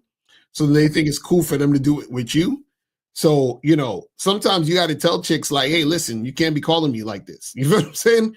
And all that. But this woman already, she hung up in your face, which means she's disrespectful, which means she's not really interested in you like that, which is why she's disrespectful. So by you trying to reply to her, you that's crazy. You got to call that shit a day. You know what I'm saying? That's a fucking wrap. Yep. You know what I mean? Hold on, let me see. He said, but when it comes to online, besides being direct and trying to set up a time / place for the drink, how is she gonna know if you have game outside of that? What are you talking about? I don't even know what you're talking about. Courtney, call up. But when it comes to online, besides being direct and trying to set up, besides setting up the date, how is she gonna know if you have game? Oh, so see, your problem right here, Courtney, is that you are trying to validate your quality of game based on how a woman responds to you. So you're trying to make a woman validate your game. Right, exactly. The first rule of game is that the game is not about women. So that's your issue right there, Courtney. Mm-hmm. But you could call. We got like one free call left, I guess, or what? We ain't got no free calls left. Oh, because Ready Rock took the second one. Oh, yeah, done. Talking about his hopes and dreams and shit. It says, I'm in an open relationship, but can't seem to lock in a second chick that's consistent. I'm honest with them all. Am I not being grateful enough, or is it just a numbers game? Well, your problem is you're trying to lock in a chick. You understand? Okay, guys, this is gonna sound crazy, but you should never really be trying to like lock a chick down or you shouldn't be trying to get into a relationship with a woman. You understand what I'm saying? A woman should be trying to get into a relationship with you, and then you bestow her the honor of allowing her to call you her man. You understand what I'm saying? That's it. Like, you guys be really trying to like be in a relationship with a woman. This is crazy. And the reason why I say it's crazy is because you got to remember that being in a relationship is a responsibility. Right. Guys who don't understand the responsibility of being in relationships always have problems. And it's ironic because those are the guys who want relationships the most. The ones who don't realize it's a responsibility. You understand what I'm saying? Like, there's work that goes into this. You see what I mean? So it's like, you guys gotta, because you guys don't have or haven't had really like either a successful relationship or you haven't been with a woman for an extended period of time, you think it's all fun and games because look, you say no but a relationship, you're trying to lock down another chick, right? The thing is, now if you do get another woman that you bring onto the situation. That's just more responsibility for you and more work. So my question to you is, are you prepared for the work you're asking for? You understand what I'm saying? What I would say to you is just have your fun, hook up with some girls, do what you do. And then as time goes on, if a woman shows that she's proven herself and you actually want a second chick, then you give her that opportunity. But you shouldn't be out there like searching for another chick. Like for what? You understand what I'm saying? Crazy. It said how to identify your problems. Well, the thing is, if you're honest with yourself, right, then you will realize you have it. You'll realize you have the problem. Yeah, that's the first thing, to be honest. 402, you're on live, Lakaria Miles, name 8 City, what up? Yeah, this Prodigy, man. Hey, Prodigy, what's going on with you? What's good? I just want to say a quick statement, and I'm going to go ahead and head out. Man, shout out to Ready Rock, bro. Hold on. Where Ready Rock, bro. I just want to make sure. Okay, got you. Yeah, we got you. Okay, go ahead. That's pretty much it, man. I just wanted to shout out Ready Rock. That's it? Yeah, that's it, man. Shout out to Ready Rock, bro. You ain't got no questions, nothing else you want to talk about? Hey, why are you shouting out Ready Rock? That's it. He just paying his respect to Ready Rock because Ready Rock is dreaming. I like how Ready Rock speak his mind. You feel me? Because he be dreaming about niggas. Man. You like how another man speak his mind? He get on her. He say what he got to say, and he ain't scared, bro. So shout out to Ready Rock. You feel me? Okay, I'm just saying, guys, you got to be careful about how you talk about other men, though. Yo, I think these niggas is in the Valentine's Day spirit. That's what I'm thinking. Like this is weird. Guys, you got to be careful about how you speak about, because it definitely sounds moist. Like all of this, I had a dream about a nigga. Now you calling up talking about like how another nigga speak his mind. Like it's too much. What is it? What are we doing? Yeah. What is going on? This is hey man. Look, Lakaria, I agree with you, man. Dudes need to, be careful how they speak to other people. They gotta, tighten up, be more considerate. So I actually agree with that. No, I'm not talking about consideration. I'm talking about when you're speaking about a man in very moist undertones. It's kind of weird. That's all I'm saying. You see what I mean? Because if it's weird or awkward or whatever, forgive me for that. You feel me? I just want to shout out Radio Rock. You feel me? That's pretty much it. All right. Hey, appreciate you, man. Thanks for calling in. Thanks for supporting the show, man. Ew, brother. Ew. Yo, listen, man. Mark my words. I said this on Fresh and Fit a while ago. Be careful. I'm telling y'all. And this is not about Prodigy or Ready Rock or whatever. I'm just saying in general. There's a little bit too much. See, this is why you have to say pause. Yeah. You know what I'm saying? Yeah. Because you got to let niggas know, listen, I don't do all that. Chill. You understand what I'm saying?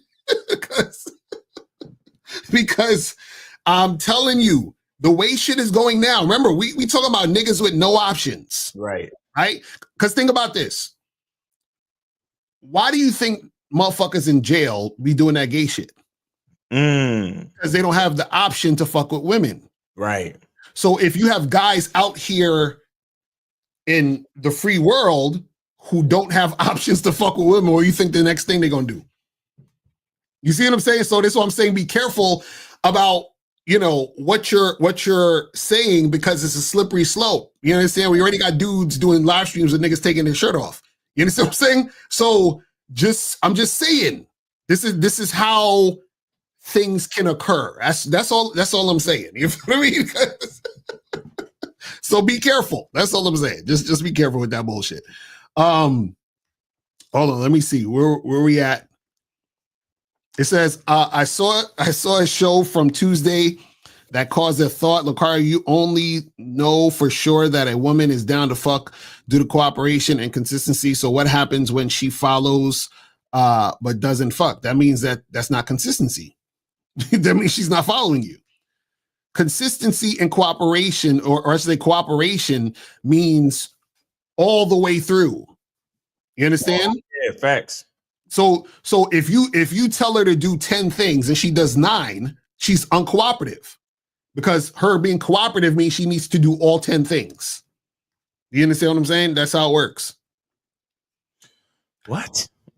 This is how to respond if a woman try to embarrass you in front of people for just approaching her and sending her dude friends to intimidate me in the club. Well, one, I would say stop going to these ratchet clubs. Yeah. And start, dealing with higher quality women. You understand? Because that's the type of shit that happens when you're around the riffraff. You know what I'm saying? So you got to get out of the riffraff joints. And then dudes over to come intimidate you. Right. Just for saying what's up. We got 832. You're on Live with Lakari Miles. Name, age, city. Where did you send it? Sent it to Miles. Quick little 5-piece. All right. Appreciate you, brother. Appreciate you, man. What's going on with you? This is yeah. Wait, who this? This is Jay, the nigga from Houston. What does it say on your? Oh, I got you now. Okay. Yeah. All right, appreciate it, bro. Yeah, I just wanted to say, I think, because I've been on a few shows on this YouTube shit, listening to people and stuff like that, and shout out to everybody who be doing their thing, whatever. I think what True Prodigy Mike was trying to say is he don't really fuck with Steve like that either, and he feel like with the situation with Ready Rock, he can kind of connect with that. So I don't think he wanted to go that far and say that, but I think that's the vibe he was trying to kind of kick off. Right. Yeah. That's it. That's right. That's what I'm saying though. That's the moist shit.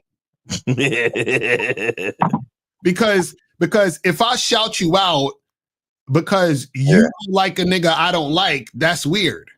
You know what I'm saying? You see what I mean? Because it goes back to that, and shout out True P. I ain't trying to knock nobody's shit, but with old boy with the kid from New York, he was talking about how it irks him or give him or whatever y'all was saying. He said it irks him or whatever, you know what I'm saying? And I can understand some niggas, I guess they could be a little sensitive to certain things, and their results is, let me knock him out, let me shoot him, let me stab him. Like, this is how I handle niggas who kind of get under my skin. So I understand the perspective of guys who handle or deal with certain guys and they resort to action and violence or whatever the fuck. So, but like y'all say, and like I know, or many people know, that sometimes you gotta know how to handle that type of stuff, bro, because everything don't really need you to grab your gun or want to knock a nigga out, you know what I'm saying? But hey, everybody got their own emotional shit, so. Well, yeah, that's the thing is, the thing is that another man shouldn't be able to get under your skin. Pause. You know what I'm saying? Because I get you. You know what I'm saying? So it's like that's the bottom line of it is that, see, the thing is this: nobody really gets under your skin. Everything that you're feeling is just a reflection of you because it's coming from inside you. You know what I'm saying? So the thing is that if Steve or anybody else says anything and you get triggered, right? Or anybody gets triggered by it, that's not the fault of the person saying what they say. It's your fault for getting triggered based on what they say. There's something in you that makes you feel the way you feel. It's not them doing anything to you. You know what I'm saying? It's always coming from inside. That's what people don't understand. No, for sure. You really shouldn't allow, no one to really get under your skin. But that does take practice. That does take, understanding that, like they say, sticks and stones may break my bones, but words will never hurt me. You got to get to that stage of really digesting that phrase and understanding that shit. Like, hey, check this out, Jay. Check this out. Let me, because I like what you said just now when you said it take practice, right? For sure. So if it take practice to control your emotions and not get in your feelings, who give y'all more practice than Steve? But y'all niggas still be getting mad though. You said who does what? Okay, listen. Hey, what are you doing in the background? You moving furniture or something? The fuck is up, man? I'm just making money, bro. I'm making money. Go ahead, though. Yo, make that quiet money, nigga. Come on, man. We doing a show, man.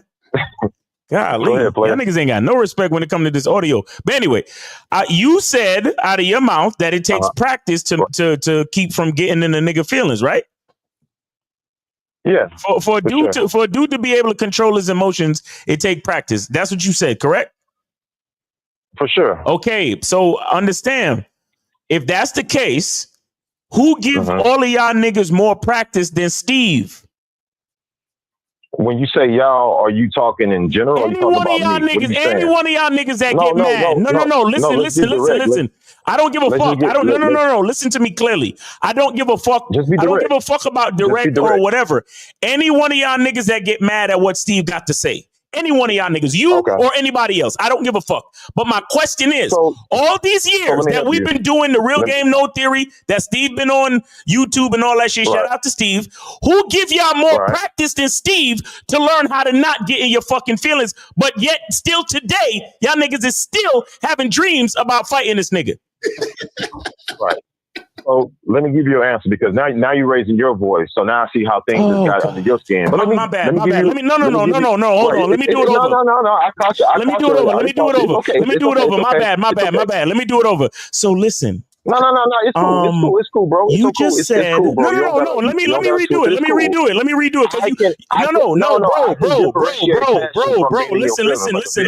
Listen to me. Listen. You had to bring up the volume of my voice, so therefore it's an issue for you. So let me redo it. So listen. No, you said, bro, I want to show you some game. Go ahead, bro. You said that it takes practice to make sure that a guy doesn't become too emotional and get into his feelings. So the question that I pose to you now is, who gives you guys more practice than Steve? Because Steve is always saying something to agitate. But I'm saying, if it was just practice, y'all should have had enough practice already. But here it is today. Y'all, it's 2025 and y'all still getting mad at Steve. So my thing is, where is the basis of what you're saying? All right, so let me go real quick, bro. I appreciate you for talking really cool. It's okay, bro. I can differentiate passion from being a bitch, and you were just being passionate, but it's okay. So now you finally said my name. You said y'all, so I want to be clear. Now you said my name, so cool. So you're saying, Jay, why do you still, quote unquote, get triggered about this dude Steve, whatever? For me, again, like I told these guys all the time, it's just a show, bro. This is just a show talking about game of women. Y'all don't talk about cars and science. Y'all talk about women. And I don't mind calling in, chipping in 55, whatever. All I'm saying, bro, for me, I have no problem talking to a guy that calls you a bitch all day. Because to talk to Steve, you got to understand that his game is, he's going to insult you. He's going to call you a bitch. You ain't got no game. You know, if you ain't bald and got a stomach and 5'6", you ain't got no game. So he gonna say that type of shit. Me, I understand that he got to say that to make himself seem a certain way. It's okay, bro. I still want to chop up the game. But when I was about calling the show, there is no chopping up the game. It's all about, there is no game but my game. And I can't see how men can't have a conversation about life without someone saying, oh man, you ain't got no game, you a bitch, or the Cario start coming up with these analogies and shit. So at the end of the day, I ain't got no problem with Steve. I ain't gonna slap the nigga, punch the nigga, spit on the nigga. It ain't no big deal. Same with Lucario. If I go to Brooklyn, I ain't gonna stab Lucario. I'm not gonna shoot him. I'm not gonna do nothing. I don't have no problem with him like that. I just find that it's a great conversation to have with someone who stands on what they stand on. But my thing is the game closed-minded or is the game open-minded? If the game is closed-minded, then I gotta tell myself, Jay, stop calling into these shows because these niggas really closed-minded with the shit. That's it. So wait, give me an example of closed-minded. Okay. So like when you say that when dealing with a woman, money is not needed.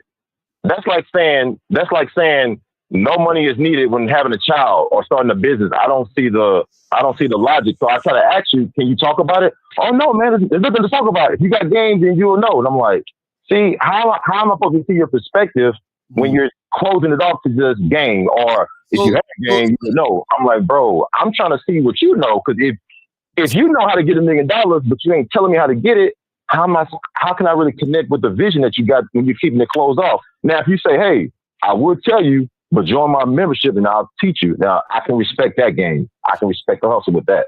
I can respect that. This is the issue. The premise of what you're saying is already incorrect. Do you understand what I'm saying? So basically what you're saying is you're making a statement and then you're coming at you're coming at the statement as if what you're saying is what it is, and that we're just not acknowledging that you're saying something correct. That's what you're saying.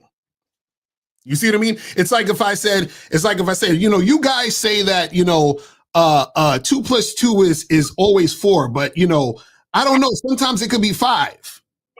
And you guys are so close-minded to see that it can't be 5. You see, or that it's never going to be 5. You see what I'm saying? That's how you sound. Yeah. You see what I mean? So what I'm saying is that. But my answer is never 5, though. But my answer is never 5. If you say looks don't matter, but then also say looks do matter, I can agree with that. But if I ask you right now, if you had to pick one, you would give an answer and I would give an answer. So right now, if someone asks you right now, do looks really matter? I can say both matter, but if you ask me for one answer, I would say looks don't matter. You know why I would say that? Because at the end of the day, in this lifestyle, bro, don't be worried about your looks and your height. You got to do what you got to do for you. Don't be in the mirror mad at yourself. Don't matter if you're fat, bro. You still got to eat. You still got to fucking live. This life you're going to either die or you're going to live a good life, but you're still going to die. So don't worry about your looks. But you would say looks matter and looks don't matter, which is understandable. But let me ask you, Lucario, if you had to pick one, which one would you pick, though? Do looks matter or do looks don't matter? If you had to pick one. Pick for what? If you had to pick one option, do looks matter or do looks not matter? If you can't pick both, if you had to pick one, which one would you truly pick? Right. This is what you're not understanding. Whatever needs to be picked is based on the context in which you're talking about it. Does that make sense? Like you can't just ask an open-ended question and pick one, because whatever is being picked needs to have a basis of why you're picking it. Does that make sense? And that's why when I talk about money and talk about dressing, we always go into this whole jungle about the nuance. And that's why I say everything is nuance, but you try to make it seem like it's black and white. But on the other hand, here you go talking about the nuance and the context. I can't really talk to these guys today because everything gonna go to context and nuance and shit. I'm saying it is black and white within the context. You understand what I'm saying? Everything you're doing in your life is gonna have a context around the situation. Yes? No, I get that. But if I give you, I'm asking you a direct question, Lucario. If I said today is fucking Valentine's Day. Today is Friday. Whatever the fuck they call this shit in this box square world, whatever. If you go out in the streets tonight, can you 100% guarantee that the first bitch you meet, you gonna smash because you got game? Can you say yes or no to that? Or do you gotta bring up the whole context and shit? Well, let me ask you a question. Choose one, food or no food? Here we go. See? You see? I'm asking you. You can't answer the question. No, I'm asking you to choose one, food or no food. There's no context. I gave you context. Now you're not giving me context. You see how you play, Lucario? Caller, that's what I'm saying. That's exactly what you just said. You said choose one. Looks matter or looks don't matter. What's the context? Just like I gave you context, Lucario. I'll say it again, Lucario. I gave you context. The context was today is Friday. It's fucking Valentine's Day, whatever. You're in New York. Can you go to a nightclub with all the game that you acquired over all the 41 years that you live in? Can you go into the club and the first bitch you talk to, can you smash a hole? Yes or no? Yeah, absolutely. I respect that. And that's confidence. And I can respect that.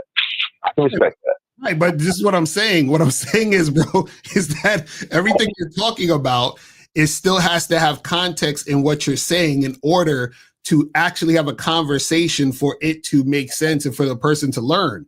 So what happens is that you can't just talk about an idea, right, without there being context to it. That's all I'm saying. And so what I'm saying is that in your mind, you're saying, well, you guys are close-minded because I asked you, does looks matter or looks don't matter? And I'm like, well, what's the context? And you're like, oh, you see, you guys, I can't deal with y'all. Y'all don't. That's how you sound. You see what I mean? No, I always give you context, and I'm gonna throw another 5 in too, Miles. I always give context. I never call this show saying, "Oh man, does driving a car make you a man?" No, I say things. I bring in more pieces to the puzzle. But I understand how important confidence is in anything in life, and I don't believe that you have to have experience in something before you get confidence. No, to me, confidence is just knowing, like, yo, I'm able, I'm capable. and then you go out there, bump your head, and get better. Or you might fuck around and strike gold the first time you attempt. So but to me, it's about being able, and I respect the fact that you guys do talk about having confidence to go out there and say what you got to say. At the end of the day, it's just for me, Jay. Let me ask you a question. Why? Because you call it a lot and you have a lot to say. Why don't you start a channel? Man, I thought about this shit, bro. I just don't really want to be actually on camera, like physically. Like, I really don't want to be physically on camera. And truthfully, on some real shit, I would have to figure out how I want to monetize the audience. You know what I'm saying? As far as give them a little bait and then work it on the back end with like a book or subscriptions type of shit, because I'm not going to just give my information or my thoughts or just a general type of situation just for free necessarily. But I understand you got to give out samples. I understand that part of the game. But I don't know if I really want to just talk about it necessarily on the level of making it a business, really, bro.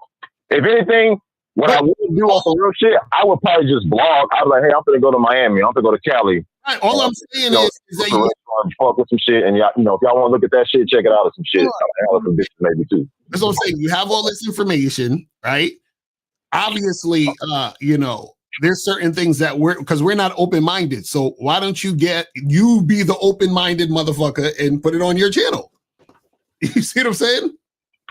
No, I can do that. I mean, I can do that, and I know how you take offense to certain things. You keep repeating it, and it's okay. It's just for me at the end of the day. No, I'm not taking offense. I'm actually thinking this would help. What I'm saying is that you have a whole other philosophy. So I'm saying you should talk about that and be about that. I don't understand what No, you're true. You're true. I mean, at the end of the day, everything will get criticized. Even if I post some shit, I'm going to get criticized. It is what it is. It's okay. No one is above criticism. And I think sometimes when you say, why do y'all care? Or why do you care? And we don't give a fuck. But then I also see on the flip side, you really do care, Lucario. But there's nothing wrong with that, though. You care about your art, or maybe you care about your work, or maybe you care about the narrative that you may want to control. I don't know. No, we I really care don't know. about ourselves. We don't care about other things. Yeah, but at the same time, if a nigga is going on the comments and responding to everybody that makes him feel a certain way, he do care. But Jay, I just want to admit it. This is what I'm saying, Jay. Exactly what you just said. Miles said we only care about yourself. She's like, no, but guys, you care.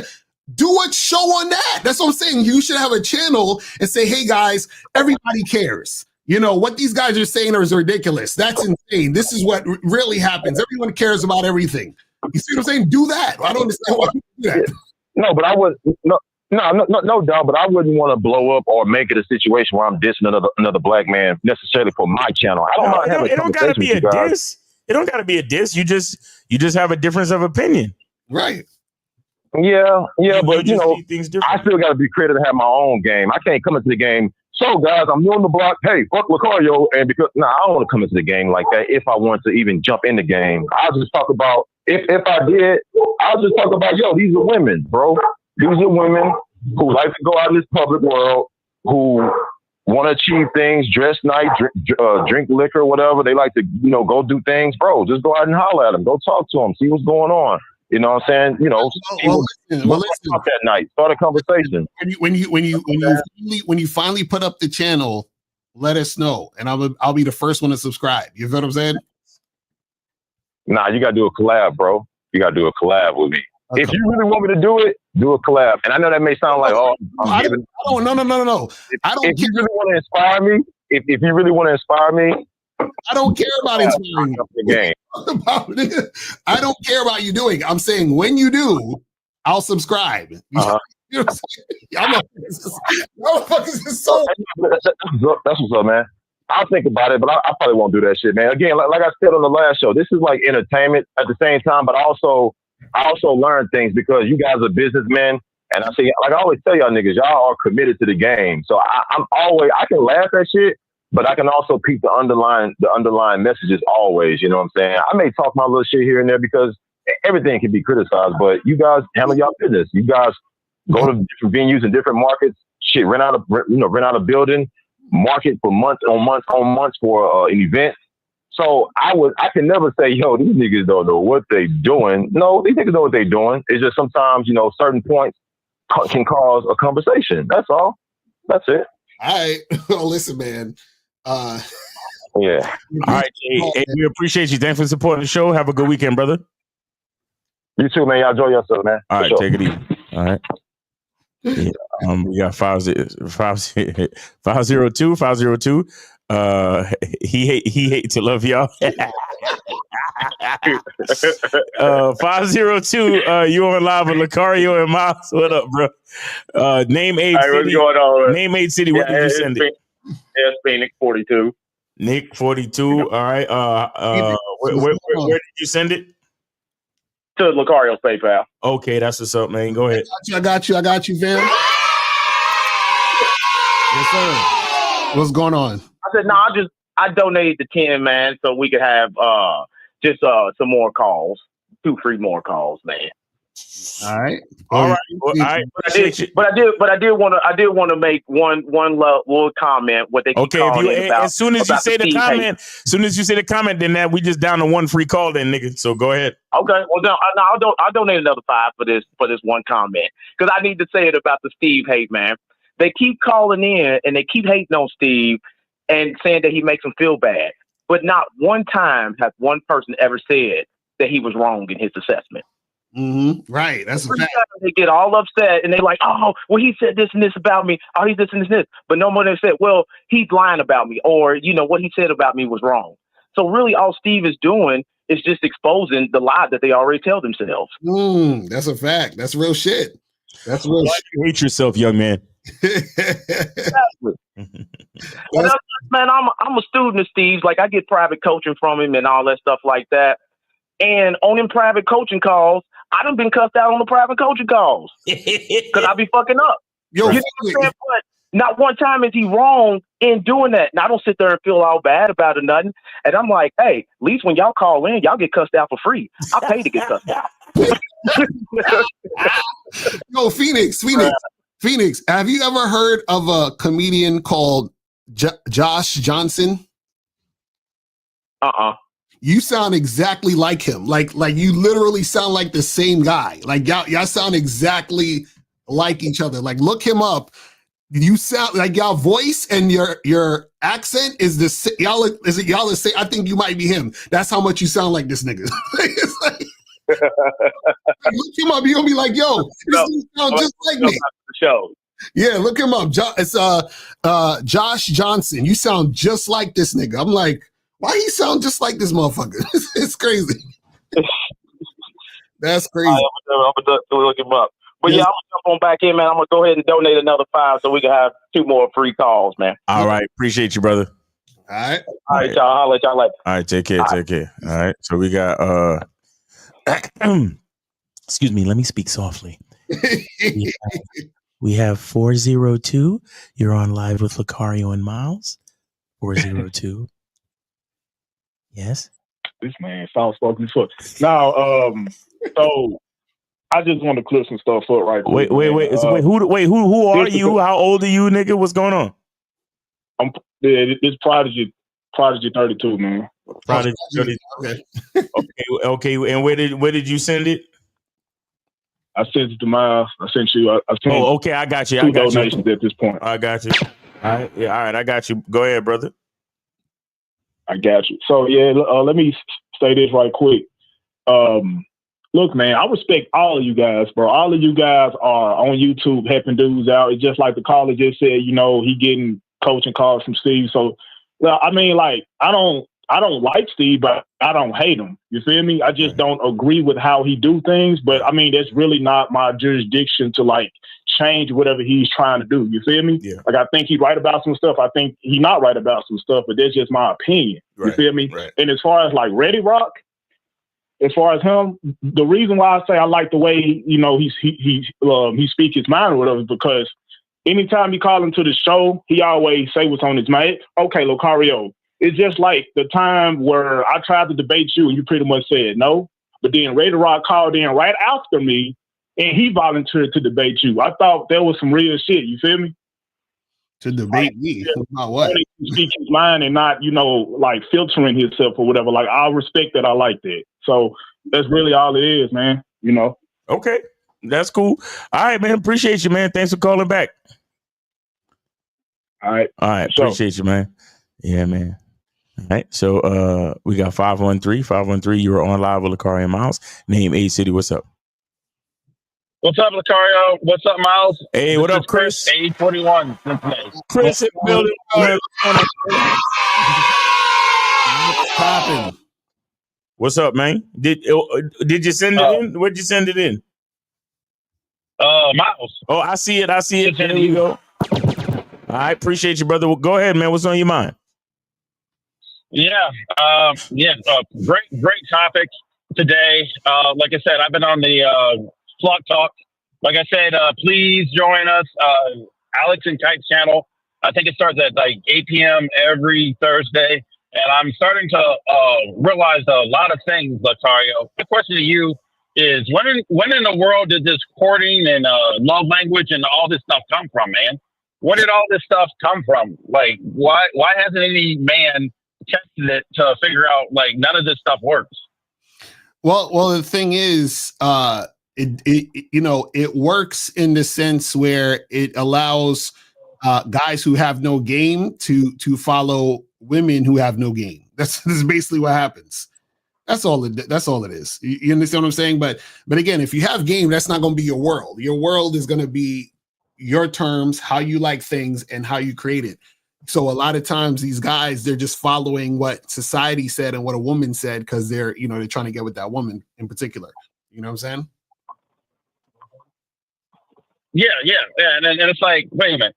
Because when I mentioned like love language, I'm like, ain't no man in this world came up with this stuff. This is all women. And it's like, and I tell the guys all the time, like, develop you, but they're in this like zombie trance of like, yo, like, let's follow women. See what I'm saying? Well, yeah, that's the average guy. That's what happens. You know what I'm saying? What they said in the Matrix, everyone's not ready to be unplugged or some shit. Yeah, everybody's not ready to wake up. Right. You know what I'm saying? So you gotta let motherfuckers fall off the cliff. Especially once you reach a certain age. Right. Mm-hmm. We have a rule in the Matrix. We never wake up a person who's past a certain age. And the reasons why your eyes hurt is because you've never used them before. This is dropping some heavy game in that movie. You know what I'm saying? But yeah, that's all it is, man. Right. That's all it is. But what has you asking these questions, Chris? What's going on with you, bro?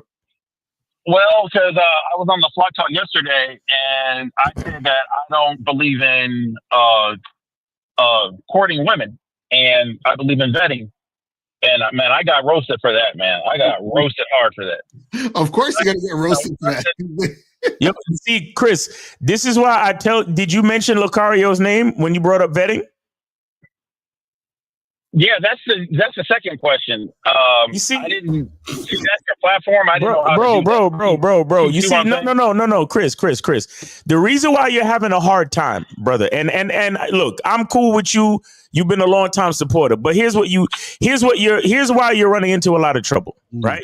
You've been listening to us for so long. Now you're jumping on the podcast and you're using our talking points and ideas. And you don't know the origin of them because they're from us, and you fail to mention us. So of course you're gonna run into trouble and get roasted, bro. Right. This is guys. You guys don't understand. We tell you these things for a fucking reason. Mm-hmm. You are trying to take responsibility for ideas that are not yours. Mm-hmm. Responsibility is a big thing. Responsibility is not just credit. Right. Responsibility means you got to deal with the good and the bad. That's a fact. That's why when I say something, I say, oh, shout out to Steve. Why do you hate yourself, young man? Mm-hmm. Shout out to Lucario. You looking for women with low, middle, and high interest. Mm-hmm. Shout out to Lucario, the vetting process. I say these things because I want to make sure I give the response, not just the credit, but the responsibility to the man that owns the idea. Right. You're running into trouble because you're taking all our talking points without mentioning us. And those people that you're talking to, they probably know certain things about you. So when you say certain things, it's hard for them to fucking believe you because they know it's not your original idea. Mm-hmm. Oh, right. See what I'm saying? What the fuck you think this is? You think it's just? Do you think I'm telling you to mention us just because of ego or to get people to come subscribe to our channel? I'm trying to help you out. Right, exactly. Because the fucking idea you're talking about is probably to some extent beyond your responsibility range. Mm-hmm. Notice I didn't say beyond your intellect or beyond your understanding. I said beyond your responsibility. Mm-hmm. Because when we come up with original ideas, we are willing to take the. All right. Shout out to once again, I'm doing it right now. Shout out to Mr. 1950. In the Game Kings 2 documentary, he says a real man, a man who knows who he is already dead. Mm-hmm. You know why that is? That is because anything that you have passion for or you decide to create in this world, chances are you're willing to die for it. Just like when a man creates a child, he's willing to die for that child. And in the same respect, when a man creates an idea, he's willing to die for that idea. Right. So you guys are running around. I mean, not just you, Chris, but a lot of these little niggas is running around speaking on ideas that they're not willing to die for. So when you say something and then they say, well, how do you explain what you mean when you say you don't want to court a woman, you want to vet a woman? How can you explain that? And you can't fully articulate it because the idea is not yours. You don't look right. Mm-hmm. Right. That's some real shit. Because I was listening. We listened to you on the platform the other day, and bro, you just sounded like us, bro. To be honest with you, sure, I did. But you didn't mention us one fucking time. You just like every other one of these motherfuckers. Mm-hmm. Yeah, because what happens is when you're having a conversation and you say, "Hey, there's this dating coach, Mr. Lucario, who talks about this," and then you talk about that under the understanding that this is where I'm getting it from. So then if they're like, "Oh, I don't understand it," well, then you say, "Hey, well, you should hit up Lucario because he gets deeper into it and he'll talk more about." You see what I'm saying? Because what happens is that when you're in those type of situations, right? The reason why they're roasting you and all this other stuff is because you have to remember that those people, right? The way that they think is because they've been taught that way. So of course they're gonna be like, this guy is crazy. What is he talking about? This is insane and blah, blah, blah, blah, right? So they're looking at you like you crazy. And on top of that, like Miles said, you've been on that show a few times. So they kind of have an idea about you and all this other stuff already, right? And then so what happens is that they're already off the rip are gonna feel that way. Now, let's say if I was on the show, you understand what I'm saying? And I'm talking that stuff, right? One, because I've done the things that I've done, when I'm explaining it to them, right, I can explain it to them in a way where even if they don't agree, they'll understand. You understand what I'm saying? So that what happens is it's not necessarily just disregarded. You see what I mean? And also, too, it's a teachable moment, too, because, for example, if I say, listen, guys who have tight game, who believe in themselves, who have a masculine identity, only want to deal with women on their terms. And if a woman is doing this, and that, he's not going to fuck with her because he has all these options, blah, blah, blah, blah. So as I'm explaining to them, there could be a woman listening and be like, oh, so that's why that guy that I liked didn't call me back. He maybe didn't call me back because I was doing this. Right. I said this to him, right? But she doesn't have that idea because no one's presented it to her. So in her mind, before she's even hearing this information, she's thinking, oh, he didn't call me back because he was intimidated by me, or he didn't call me back because he's an ain't shit nigga. It's like, no, he didn't call you back because you didn't cooperate. You can understand that cooperation is important to a man who has game, you see what I'm saying? So all of these things come into the conversation. Right. You see what I mean? But in order for that conversation to be had, you see what I'm saying? It needs to be had in that context. So even if you're having that conversation with them, cool, but you still need to reference it back so that they could understand that you're talking based on your interpretation of the source. Right. Because right now they're looking at you as the source. And they're like, what the fuck are you talking about? And I'm sure if I heard that, they probably asked you some questions that you couldn't even back up. You see what I'm saying? Exactly. But interestingly enough, his phone got disconnected from the call. So we're on 347. 347, you're on live with Lucario Miles, name 8 City. Where did you send it? 347 once. Oh, peace. Yeah, 347. What's up? Yeah, 3-4. Yeah, I sent it to Miles. Paleo. Okay, what's the name on it? Paleo. All right, got you, bro. Appreciate it. All right, go ahead. Appreciate the support, brother. Go ahead. Peace. 36 coming out of New York. All right, that's what's up. Appreciate it. Yeah. Nah, I was calling, just listening to the show and all that, listening live and all that. So I just wanted more so make a statement. Okay. Now, man, I just want to make a statement more so about y'all brothers, as well as the Sunday panel as well. Now, I mean, okay. I want to say this: if brothers can understand that y'all are bodies, y'all are one body, but within one body you have many different members. It's like if you look at your body, you got 2 arms, 2 legs. You got a left arm and a right, and you got a left leg. Right arm, right leg. Right. But each and every one of them function differently. Right. You know what I'm saying? So since each and every one of them function differently, they are all still part of that one body. Right. So at the end of the day, all y'all brothers is beautiful as far as the message that y'all preach and all that, and also your philosophy as well. You know what I mean? All right, appreciate you, brother. Thank you. Yeah, more so. Yeah, that's what I want to say. Now, also, I just want to say this last thing, brother. That brother Jay that be calling from Texas or whatever. Yeah. That he has pseudo confidence. The reason why I say he has pseudo confidence is false confidence. Right. But he claims to be authoritative.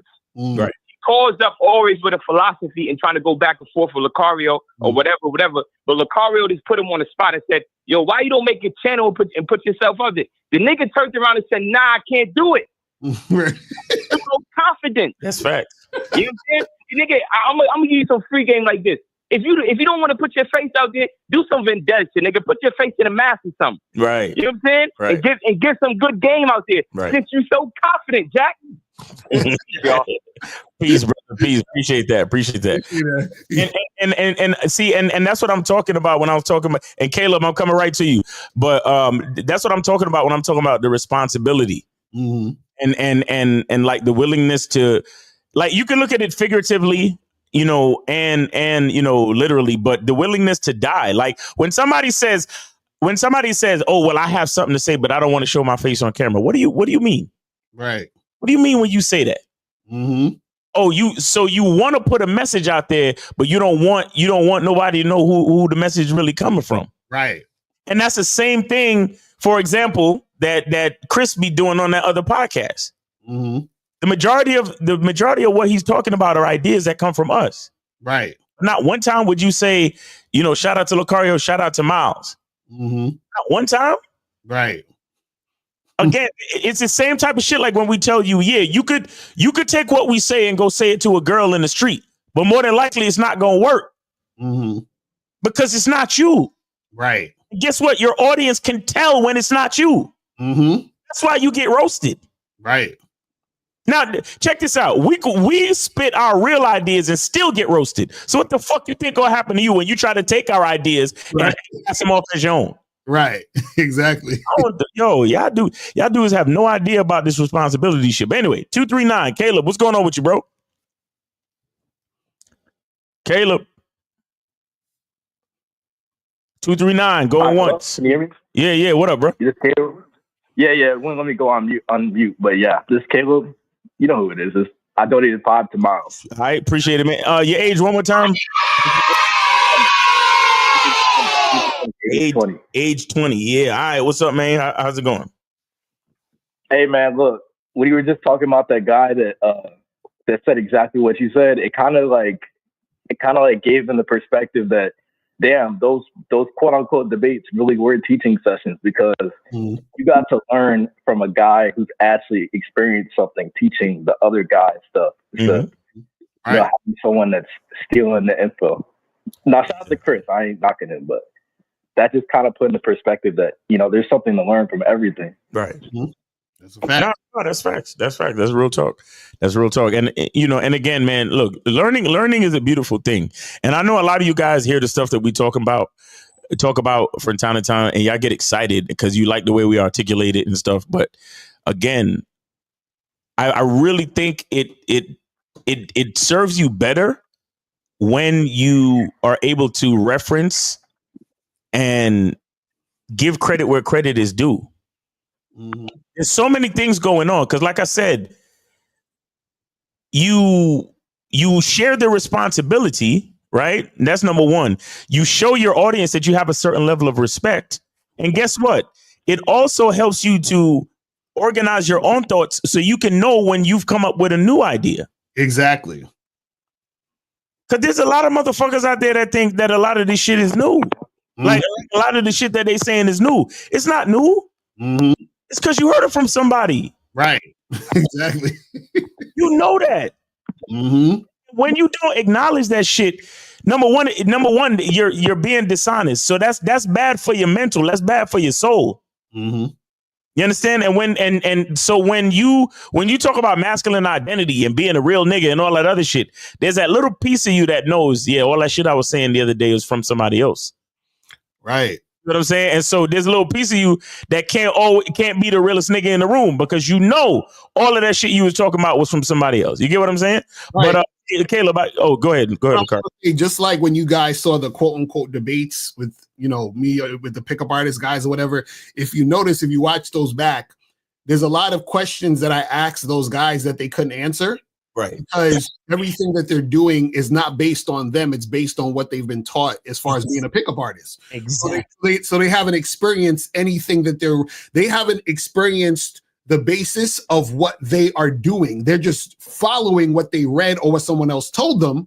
So therefore, they're not able to really articulate and stand behind what they say. So when I ask a question of, you say that you're trying to get the woman to qualify to you so that she'll chase you and chase your validation. I say, well, how does that work if the girl don't give a shit about you?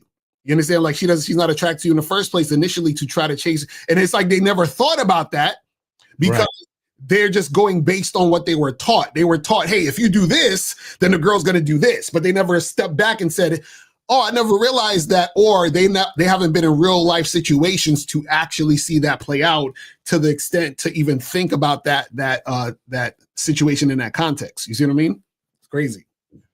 Yeah, 100%. And that's kind of why you say don't steal what I say when you're approaching a woman. You say don't take exactly what I said. It makes a lot of sense now because they can't even feel what you're saying since they didn't even come from you. Right. Exactly. That's a fact. It's real shit. Yeah, this was a teacher right here. Like this whole show, fire. Yeah, man, appreciate that, bro. And Caleb, I'll check you out on the No, but seriously, Caleb, can you tell them how dope? Like just last week, the way life tests your masculine identity. Can you tell them how dope that part 1 was? Oh my man, y'all gotta just hop on there. I can't even leak any info, but we were talking so much, was asking questions and having the conversation with everyone in the chat. Man, y'all need to get in there because y'all gonna learn something. Y'all gonna get tested here. I'm telling you, bro. I'm telling you. But yeah, man, Caleb, I'll check you out Monday, 11 p.m. on the Monday Night Masterclass. We're going to do part 2 of how life tests your masculine identity. All right, Caleb, appreciate you, brother. You have a good weekend. All right? Really, one more thing. Yeah, sure. Oh, yeah. I was just gonna say I'm gonna head to this club for Valentine's, so it's gonna be lit. Okay. I appreciate it. I'm gonna take everything I learned. Yeah. Have fun, brother. That's the most important thing. Make sure you have a good time. All right. All right. Y'all have a good one. All right, Appreciate peace, the bro. game. All right, be safe, man. All right, and we got 917. You are on live with Lakari Miles. Name 8 City. What up? Hello. Yeah, what's up, man? Hey, this is Richter from 35 years old, from actually 34, from Brooklyn, New York. Oh, Richter, long time no here, bro. What's going on with you? What up? Hey, what's up, man? What's up, man? Good to hear from you, what's bro. up? How's it been? It's good. I've been good. I've been good. Just been working and stuff, That's what's up. And yeah, and don't worry, I'm still watching your content when I have the time, of course. Of course. Appreciate the support, bro. What's going on with you? Yes. Oh, by the way, I sent the $5 to your Cash App a while ago.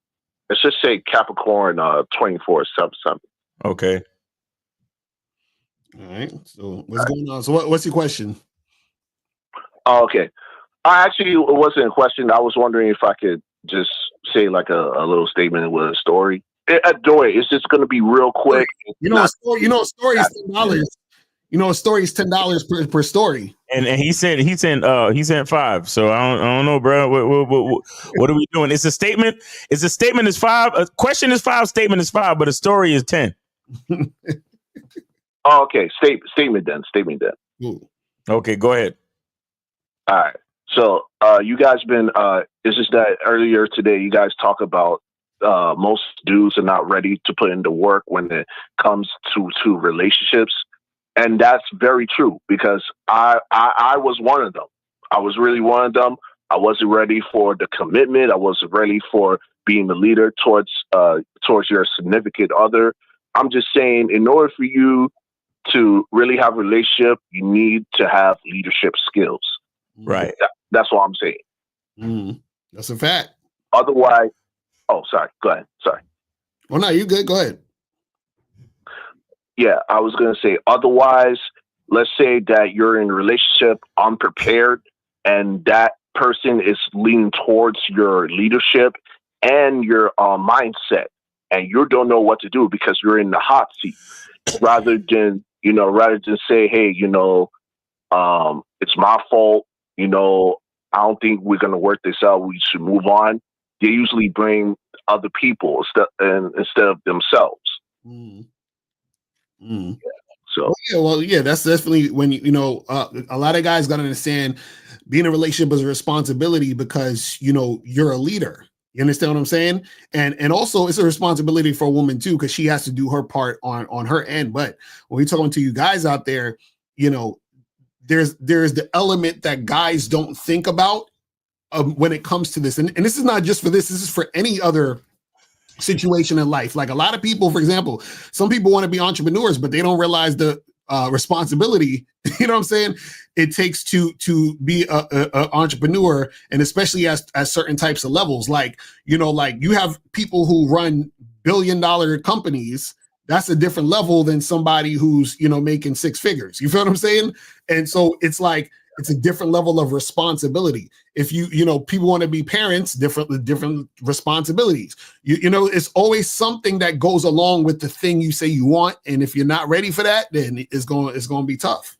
Mm-hmm. You see what I'm saying? Yep, definitely. You guys are right. For real. Like I said, leadership is a must need. Doesn't matter if you want relationships or not. Leadership is a must lead. You got to lead yourself before you lead others. Facts. Real talk. That's why, and that's why we talk about a masculine identity and making sure your life is the way you want it, even before you meet the chick. Because a lot of cats think that the chick is going to make their life what it's supposed to be. Right. Your life needs to be what it's supposed to be before you find a chick. Mm-hmm. You understand? Because your life being what it's supposed to, and I'm not talking about the average get your shit together. Whatever you want your life to be like. It has to be like that or on its way there because you're working on it.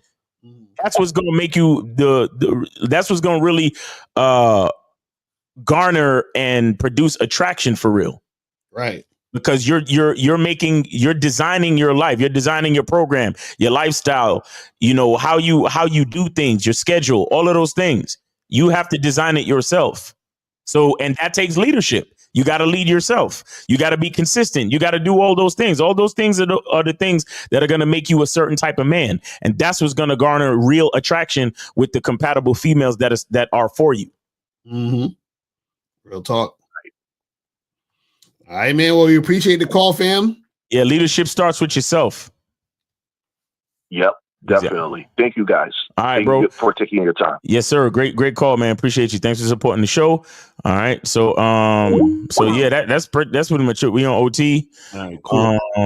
And guys, what else is there? What? He's got to answer these questions and we're gonna wrap it up. Okay. All right. So we got a few more of these and we're gonna bounce out of here. Okay, so where was we at?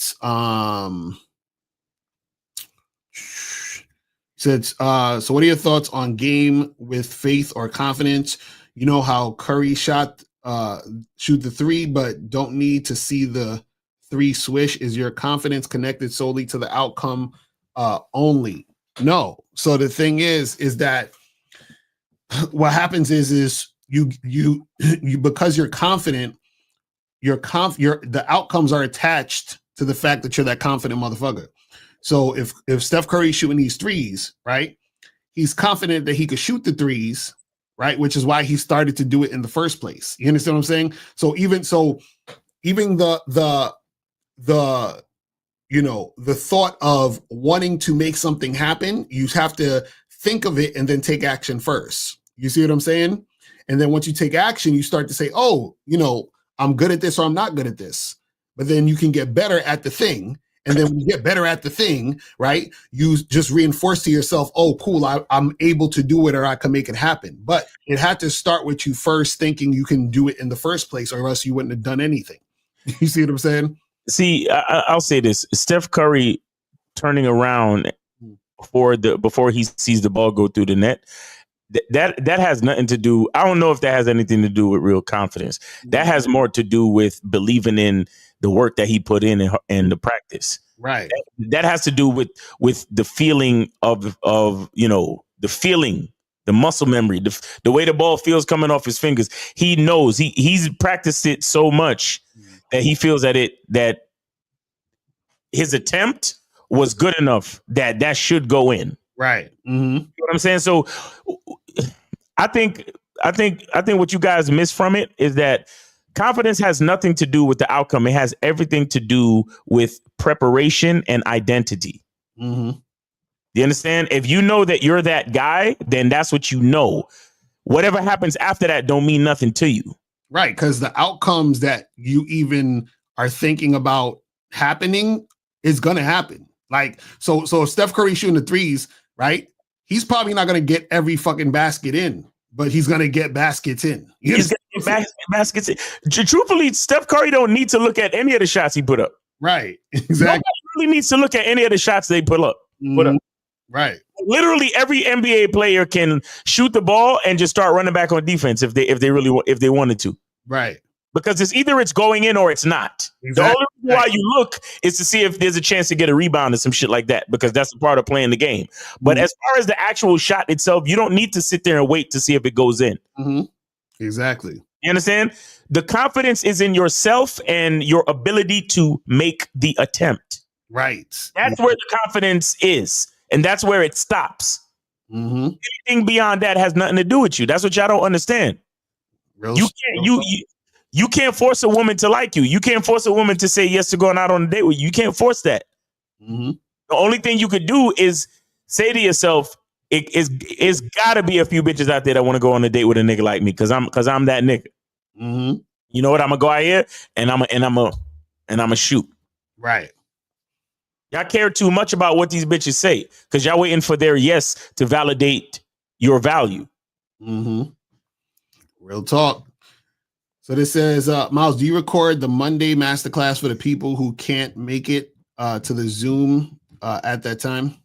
Yeah. And then I put it on I put it right back on the membership in succession.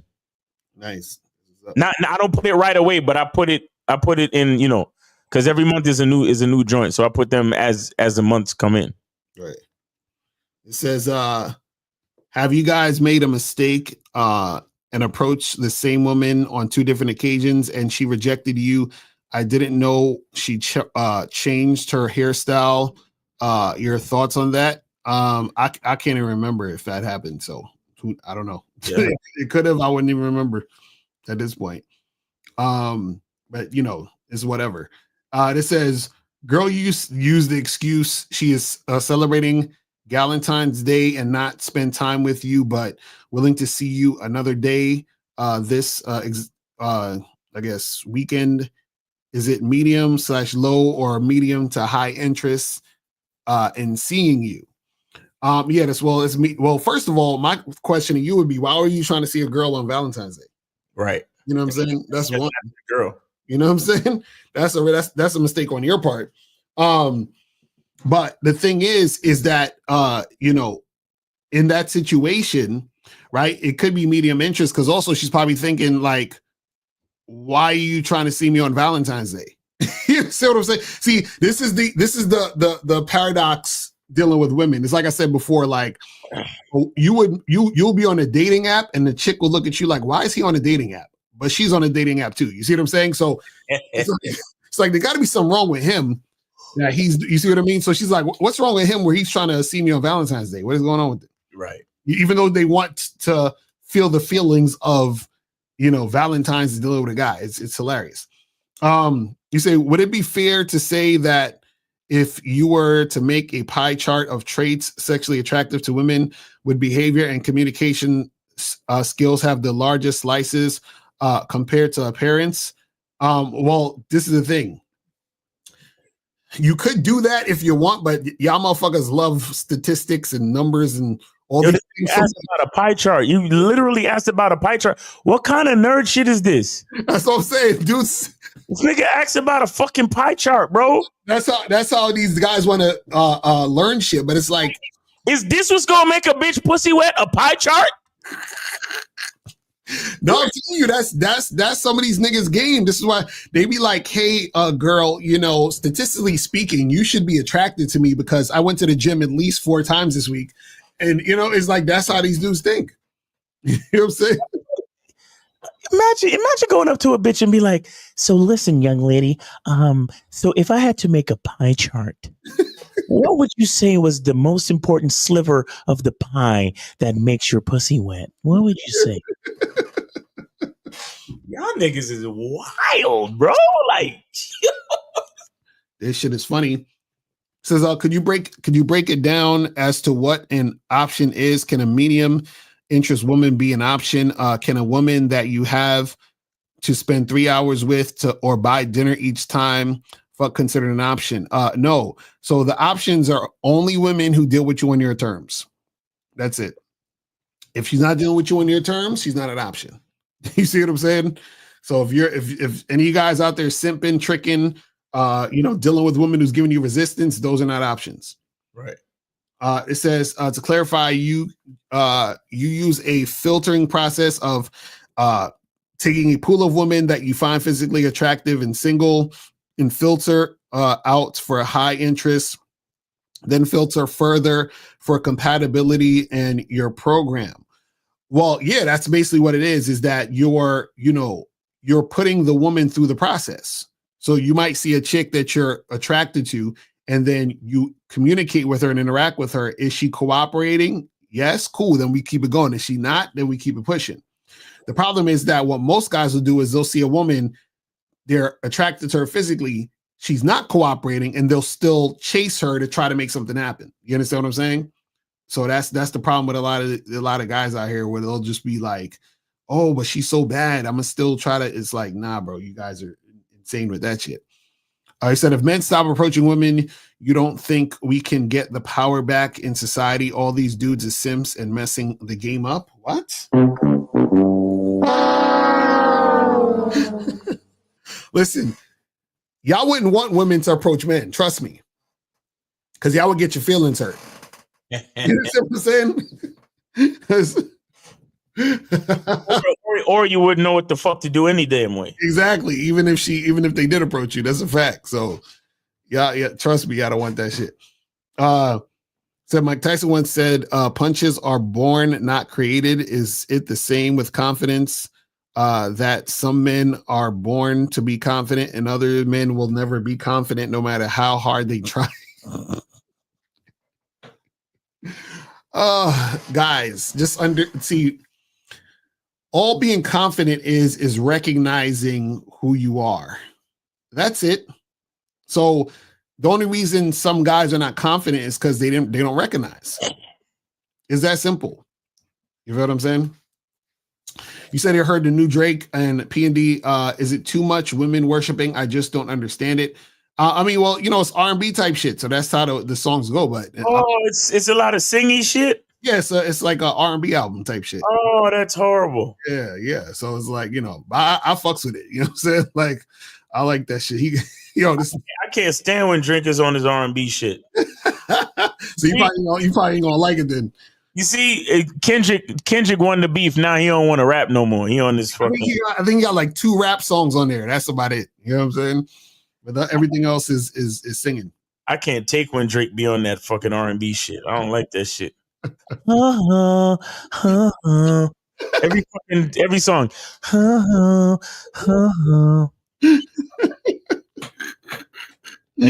And then 40 start playing the beat backwards at the end of the song. That's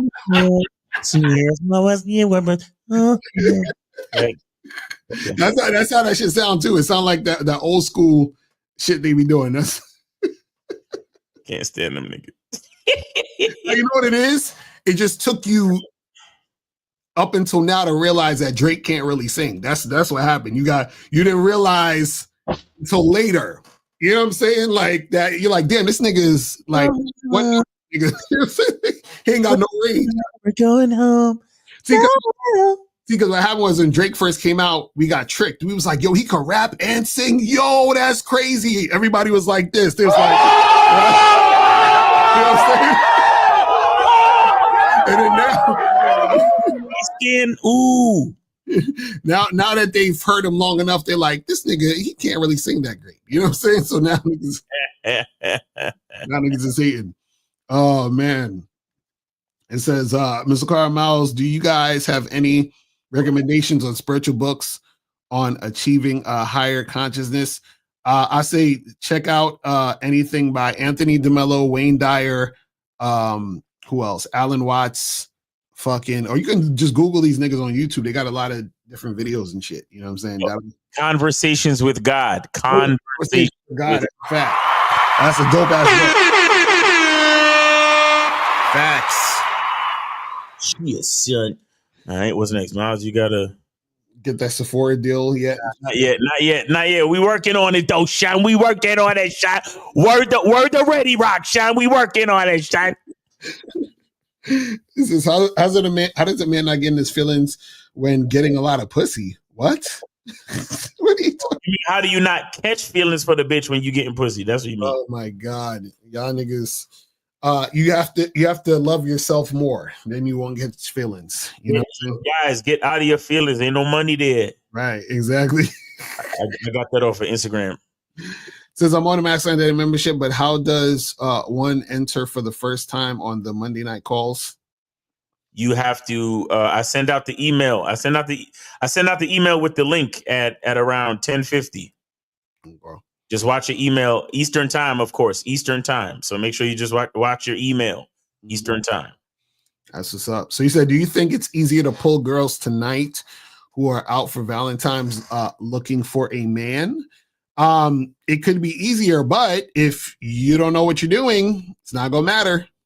You understand what I'm saying? Like you know, because this is the thing. You guys want to get out of the what you call it, the process of doing things by luck, or you say macking by accident. Macking on accident. Yeah, some of y'all niggas be macking on accident, so you want to get out of that type of joint. You feel what I'm saying? So make sure you guys get out of that. But anyway, that's pretty much it, man. We about to wrap this shit up, guys. Check us out tomorrow. Manhood is a Skill Set Show, 1:30 Eastern time. Shout out to K-Zag. Shout out to J Roman. Shout out to Mr. Justin. Yeah. And Lakari, you going live at 5 tomorrow? No, I'm going live earlier, like around 9:30 in the morning or some shit, or 10, because I gotta go do some shit later. Okay, so Lucario's going live at 9 early. So make sure you go check out Lucario live at 9 early, because Lucario got some buns. Lucario got some business to take. Lucario got some business to take care of. So he going live at 9. So make sure you go check him out. And then on Sunday, 12 noon, Real Game No Theory. Shout out to Steve the Dean, the nigga I love to hate, the nigga that be in your dreams haunting you. Shout out to Steve the Dean, Mr. 1950, K-Zag, and Lucario and myself will be on there 12 noon Sunday, Real Game No Theory. So make sure you come fuck with us on the show, man. It's gonna be crazy, man. So yeah. Yeah. All right, people. So that is pretty much it, man. We appreciate y'all tuning in. And we will holler at y'all later. And remember, guys, the truth is inside you. Peace. We gone. I can take the dick off the table based upon my standard. You aren't going to get hold of this dick if you ain't being the woman I need you to be. You need to realize that you need to cook, clean. You got to understand that you're not the only woman. And if you can accept that, that's fine. That's just the beginning, because you got to work hard for me, because I work hard for me. So that means if you get with me, it's not going to be easy street because I need to be satisfied because it ain't no happy wife, happy life bullshit. It's happy Steve, happy Steve. Being strong with self, understanding who you are, that is the biggest defense to bitch ass weak men. And there's no excuses for the men not to be strong. But see, there's so many forces. And then so many men are embracing weakness. I can't stand weak men. Like I don't like to talk to them. It's hard for me to talk to these losers. I've always been a winner at the winner's table. You know, I believe it's a sin to impregnate a woman who can't raise a child, you know, or impregnate a woman who's not fit to be a mother. And I think we have a responsibility in what we see today in these weak ass little feminine boys. I can't tell another man what to do, but I can't dress feminine. I can't wear nail polish. It's just something that I can't do. Why? Because if I'm walking down the street and somebody's having trouble with a flat tire, I want them to feel that they can come to me and ask me, hey man, could you help me out with this? Because those are the type of things that a man will help out with. So I need to look like a man so they can know where to come for help. Yeah, it is such a thing as toxic masculinity in the minds of bitch ass motherfuckers. Talk about masculinity, assertiveness, authenticity, transparency. How can a guy who's straight up and honest with what he does be toxic? If the media can train you to think something bad about it, you hear the word and you want to instantly have a certain reaction. You stop thinking, you start feeling. And when people learn to think and feel and not think through their feelings, that's when they can evaluate a person holistically. And they can say, is this toxic masculinity or did I just hear something I didn't like? And why did I not like it? And only let me go within myself to see why. I don't never look at no motherfucker and say, oh, that's a toxic masculine motherfucker. I never ever had, I didn't even know, that was an invented concept from a weak motherfucker that was like, I'm just tired of this motherfucker trying to tell me what to do and bully you over me with this bullshit. What's going to make you successful is just understanding who you are and getting your mind right and being happy with who you are. That is the thing that's going to really make you successful. Because after you get all the toys, after you get all these things going on, you've had sex with all the women you want to have sex with, you traveled all the places, you're still going to be you and you're going to always come back to you.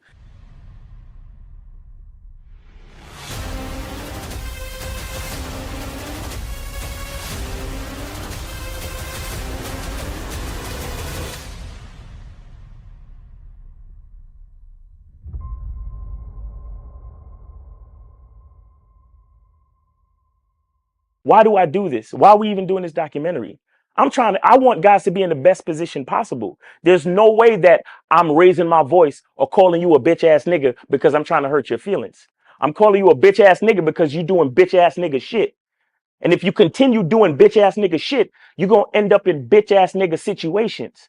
You get what I'm saying? So when I call you a bitch ass nigga, trust me, it's because I love you. Game Kings 2, the definition of man, is out right now. Click the link below or go straight to masculine